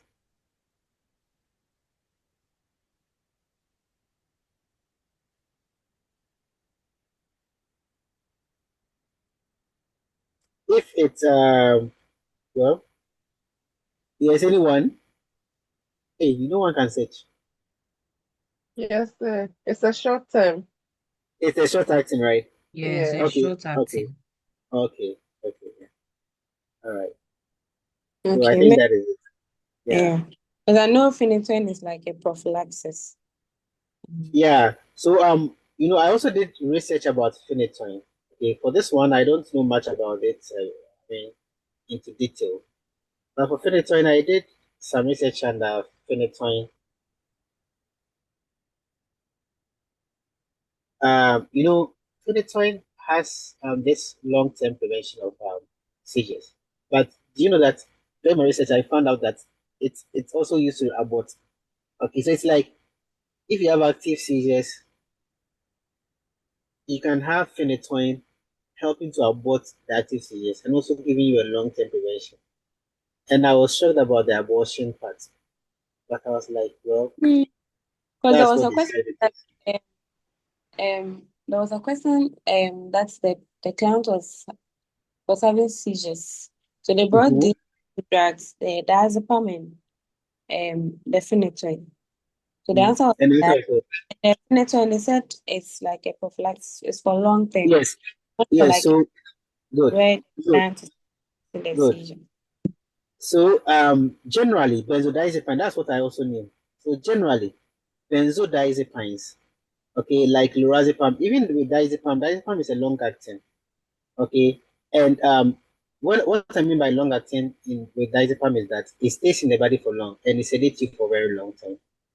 Most of the times, midazolam, midazolam too is it's a benzodiazepine. Midazolam is a very short acting anxiolytic, right? So anxiolytics and benzodiazepines, they are normally used to abort active seizures. This is when you're having an active seizure right now. As soon as you give it, it will stop it. I know phenytoin, phenytoin and Keppra, that's levetiracetam and all of that. I know that they are supposed to prevent seizures, but I was shocked to see that someone can search right now and see. You will see that. I mean, whichever site or whichever archive you find, it will say that it helps to abort. But still, because we are learning for exam, when the trick is that when it comes to abortion and it comes to prevention, you use the phenytoin, Keppra, and the rest to, for the prevention. Okay. When it comes to active abortion, use the benzodiazepines, and you are likely to get it correct. Are we there? Yeah. Yes. You can search right now. When you search, you will see that it will tell you can use this one to abort. But you know, Yeah, I've seen something like that. yeah, but practically, it's benzodiazepine when you have someone with active seizures, and on the like our sister said, okay, on the end case you see phenytoin, you see whether valproic acid, those are used to prevent seizures. Phenytoin, valproic acid, another one, Keppra or levetiracetam. These drugs what I know is that they help, as soon as you take it, they prevent you from even getting the seizures. Seizure. Okay, but if you have an active seizure, most of the time benzodiazepines are what we use to abort. But that is what is there when you search. So the trick to you is that when you see phenytoin, you see benzodiazepine as means to abort seizure, please. If you see treatment of seizure or prevention of seizure, choose your phenytoin, your valproic acid, and your tiracetam. But when there is an active seizure and you see they're asking you of abortion of the seizure, choose a benzodiazepine. Are we there? Yeah. Okay, let's carry on. All right. So the therapeutic levels of phenytoin or these drugs are what? Between 10 to 20. For this one, it's easy for you to keep. There are some questions which ask about this one. Okay. Yeah, so there are some questions about this one. So let's take note of it. 10 to 20 therapeutic levels. Phenytoin. All right. So this is very necessary because let me say something so about this. This is very necessary because when someone has been on any of these drugs for some time and we want to know if the person is still having seizures, sometimes the physician would want to know the levels of the drug in the patient's blood. So if it falls within this one and still the patient is having seizures, then it means this drug is not being effective. But if the therapeutic levels are below this one, let's say below 10, then it means the dosages will have to be adjusted maybe so that we can reach therapeutic level. And if the dosage, sorry, if the therapeutic level is more than 20, it could also mean that the person is getting more, much more of the dose, and we have to step down the dose. So that's what these therapeutic levels mean. Okay. Let's look at their side effects. So they all cause drowsiness, okay, Mhm. um, and dizziness. Then nystagmus, okay. You know nystagmus, Yes. and yes, nystagmus is different from strabismus. So take note of it. Strabismus, I think, strabismus is more of skeletal muscle, right? The skeletal part of the eye or something. Just write it somewhere. Look out for the difference between the nystagmus and strabismus. They are different. So The nystagmus like a repetitive you involuntary should movement, baby, right? and the strabismus like maybe misalignment. Misalignment, good. And the strabismus. You can put it The- down and look. And diplopia, you can have double vision of things. Okay. But with this one, normally it's when they get into the toxic levels. When it gets to the Yes. toxic, Yes. Yes. Okay. And gingival hyperplasia. This is the most English asks questions on phenytoins. Okay. You see gum, either they'll tell you gum swelling. Hyperplasia is so we have hyperplasia and what? There are two words, hyperplasia and what? Hyper what? Hypertrophy. Hypertrophy. Hypertrophy. What's the difference between hypertrophy and hyperplasia? One is increase in the number of cells and one is increase in the size of a cell. So trophy is the cells, right? Trophy is the size and plasia is the I cells, right? Yes. Yes. So hyperplasia is that. So sometimes you see gingival swelling or swelling of the gum. Okay, that is one common side effect. So even if you forget anything about phenytoin, remember it is for seizures, and side effect is what? Um, it will lead to gum swelling. okay, or gingival hyperplasia. That's the same as gum swelling. So when you have issues with gum swelling, what do you think you have to do when it comes to oral care? So you have to link it to all of that, okay? Proper oral care, help Soft anything that helps you brush. with soft and um, there's Hmm. another word they use for it. Yeah, but very soft brush, Wait. okay? Bristol. Yes. So just take note of it, right? And in the toxic form, you can get this nystagmus or depression. And some people too, for this one, I think it runs through almost all anti-epileptic drugs. You should be careful. Some people have issues with them. Okay, they react. So this is like an allergic reaction where you have Steven Johnson syndrome happening. Steven Johnson syndrome is a very serious. It's not more peculiar to only anti-epileptics. You can get Steven Johnson syndrome from even taking, if only you With react the to it sulfur drugs. with sulfur drugs. With I've seen someone who has Like taken tronidazole. anti-malaria.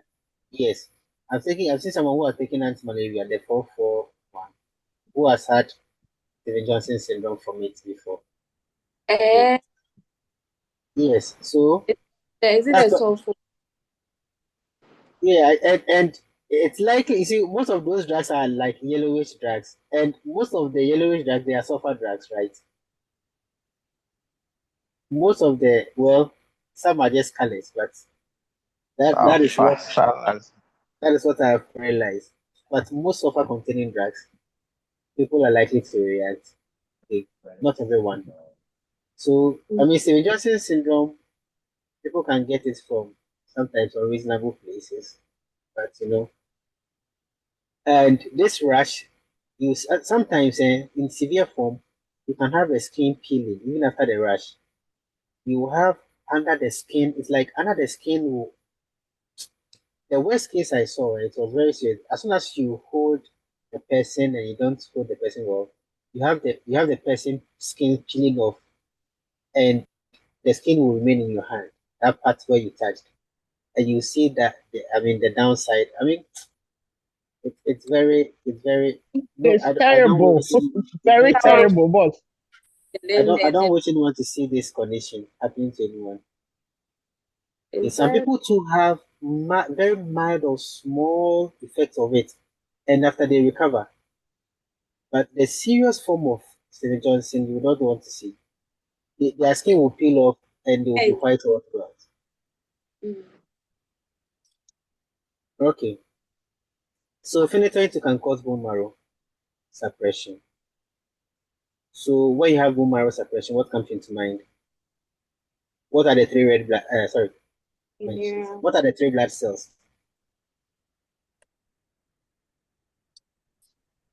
White blood cells, platelets, and Red what? blood cells. Red blood cells. So when you have bone marrow suppression, you have all of these ones being affected. oh, Okay. Yes. Long-term intake of phenytoin can have bone marrow suppression. So that means that it can even affect your risk of getting infection. It can what? Reduce your hemoglobin levels, anemia and can occur. anemia can occur. Good. And it can, in a way, help you to bleed more. I don't know whether it actually helps, but it makes you bleed more if it's suppressing the platelet too. Okay, so that is what we have. And it can cause hepatitis and jaundice too. It can cause urine discoloration. Those are times, I think, yellowish or pink.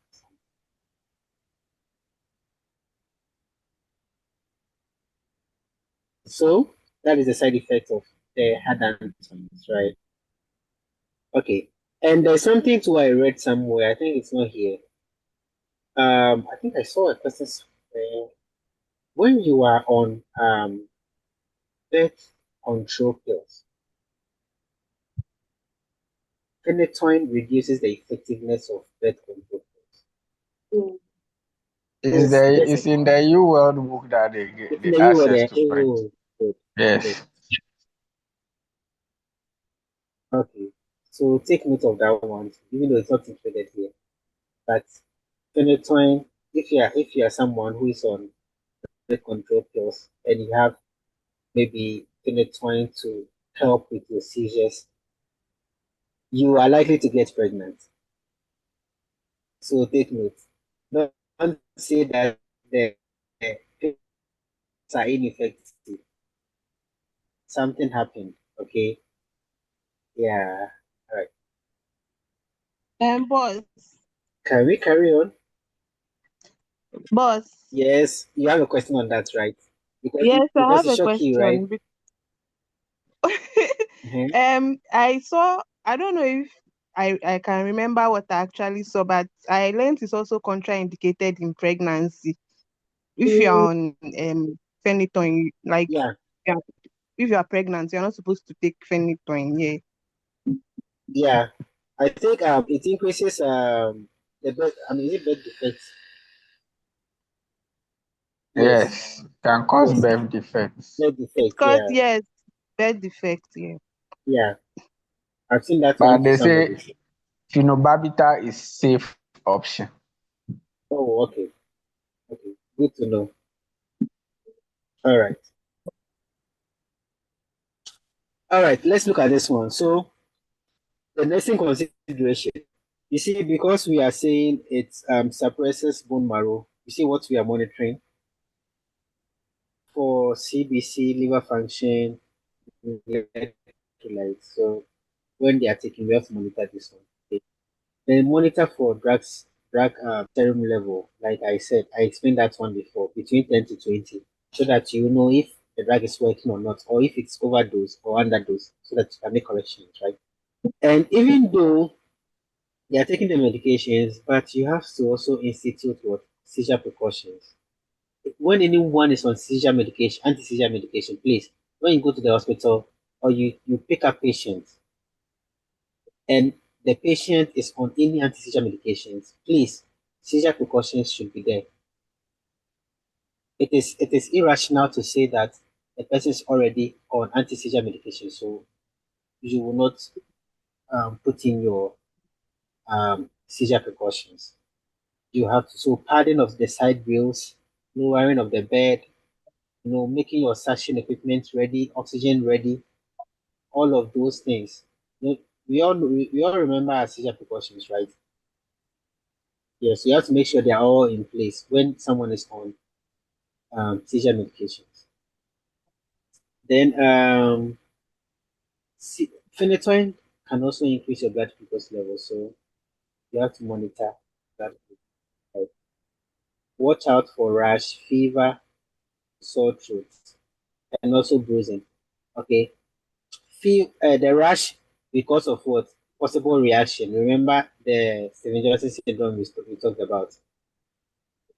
Fever because it suppresses white blood cells, the bone marrow suppression, right?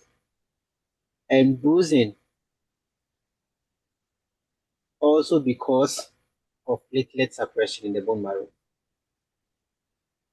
All right. So when patients are on this drug too, what we have to teach them is that, please, over here, when people have conditions, they carry bracelets, medical bracelets. Some are in the form of wristbands, some are in the form of like anklets, whichever.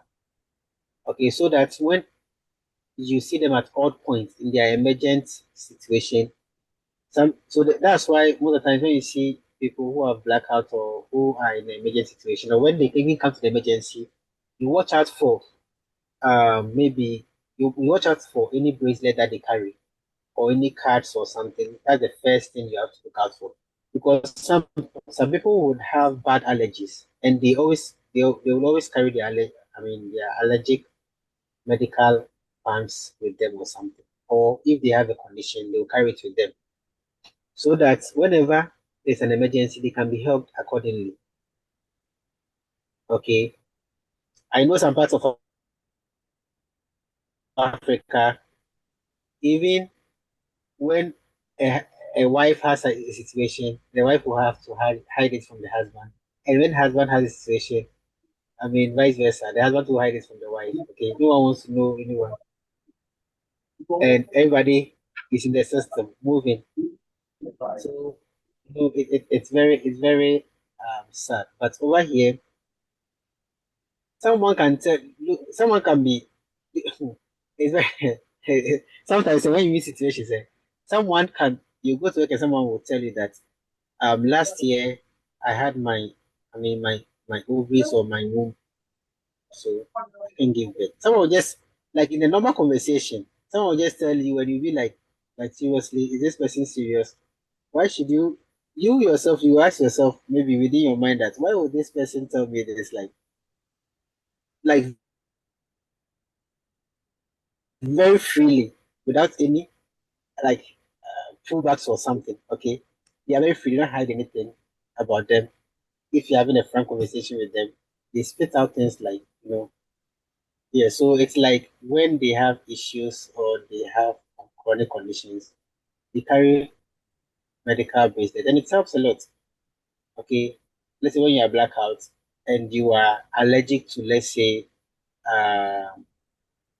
you're allergic to maybe amoxicillin. I'm using that as an example, or any amoxicillin containing drug, and we want to give you antibiotics, or let's say You're allergic to you're penicillin. allergic to cefepime.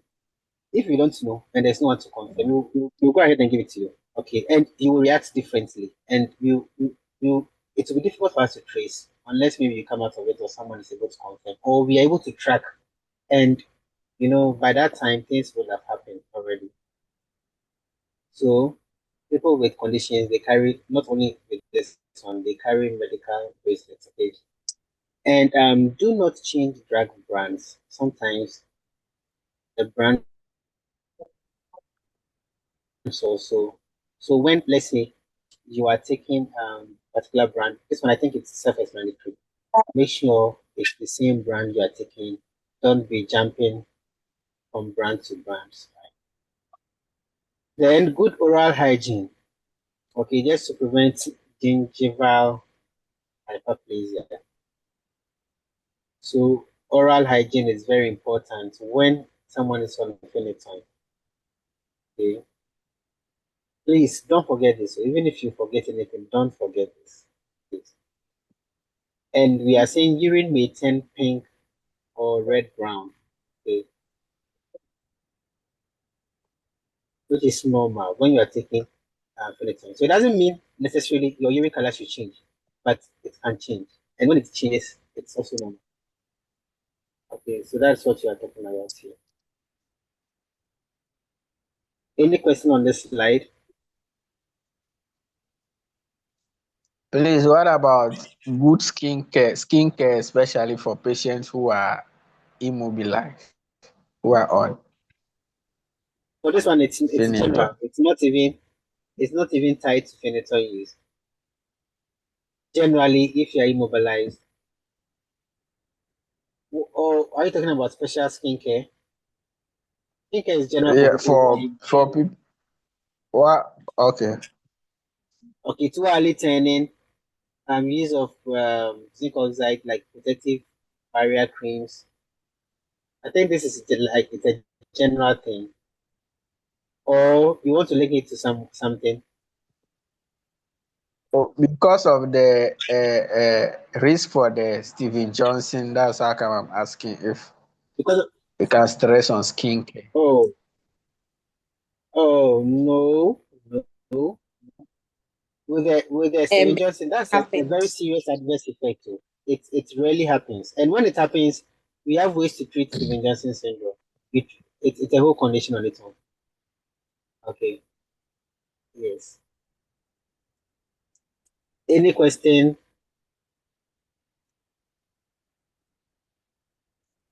Any question to me Say, around this? Yeah.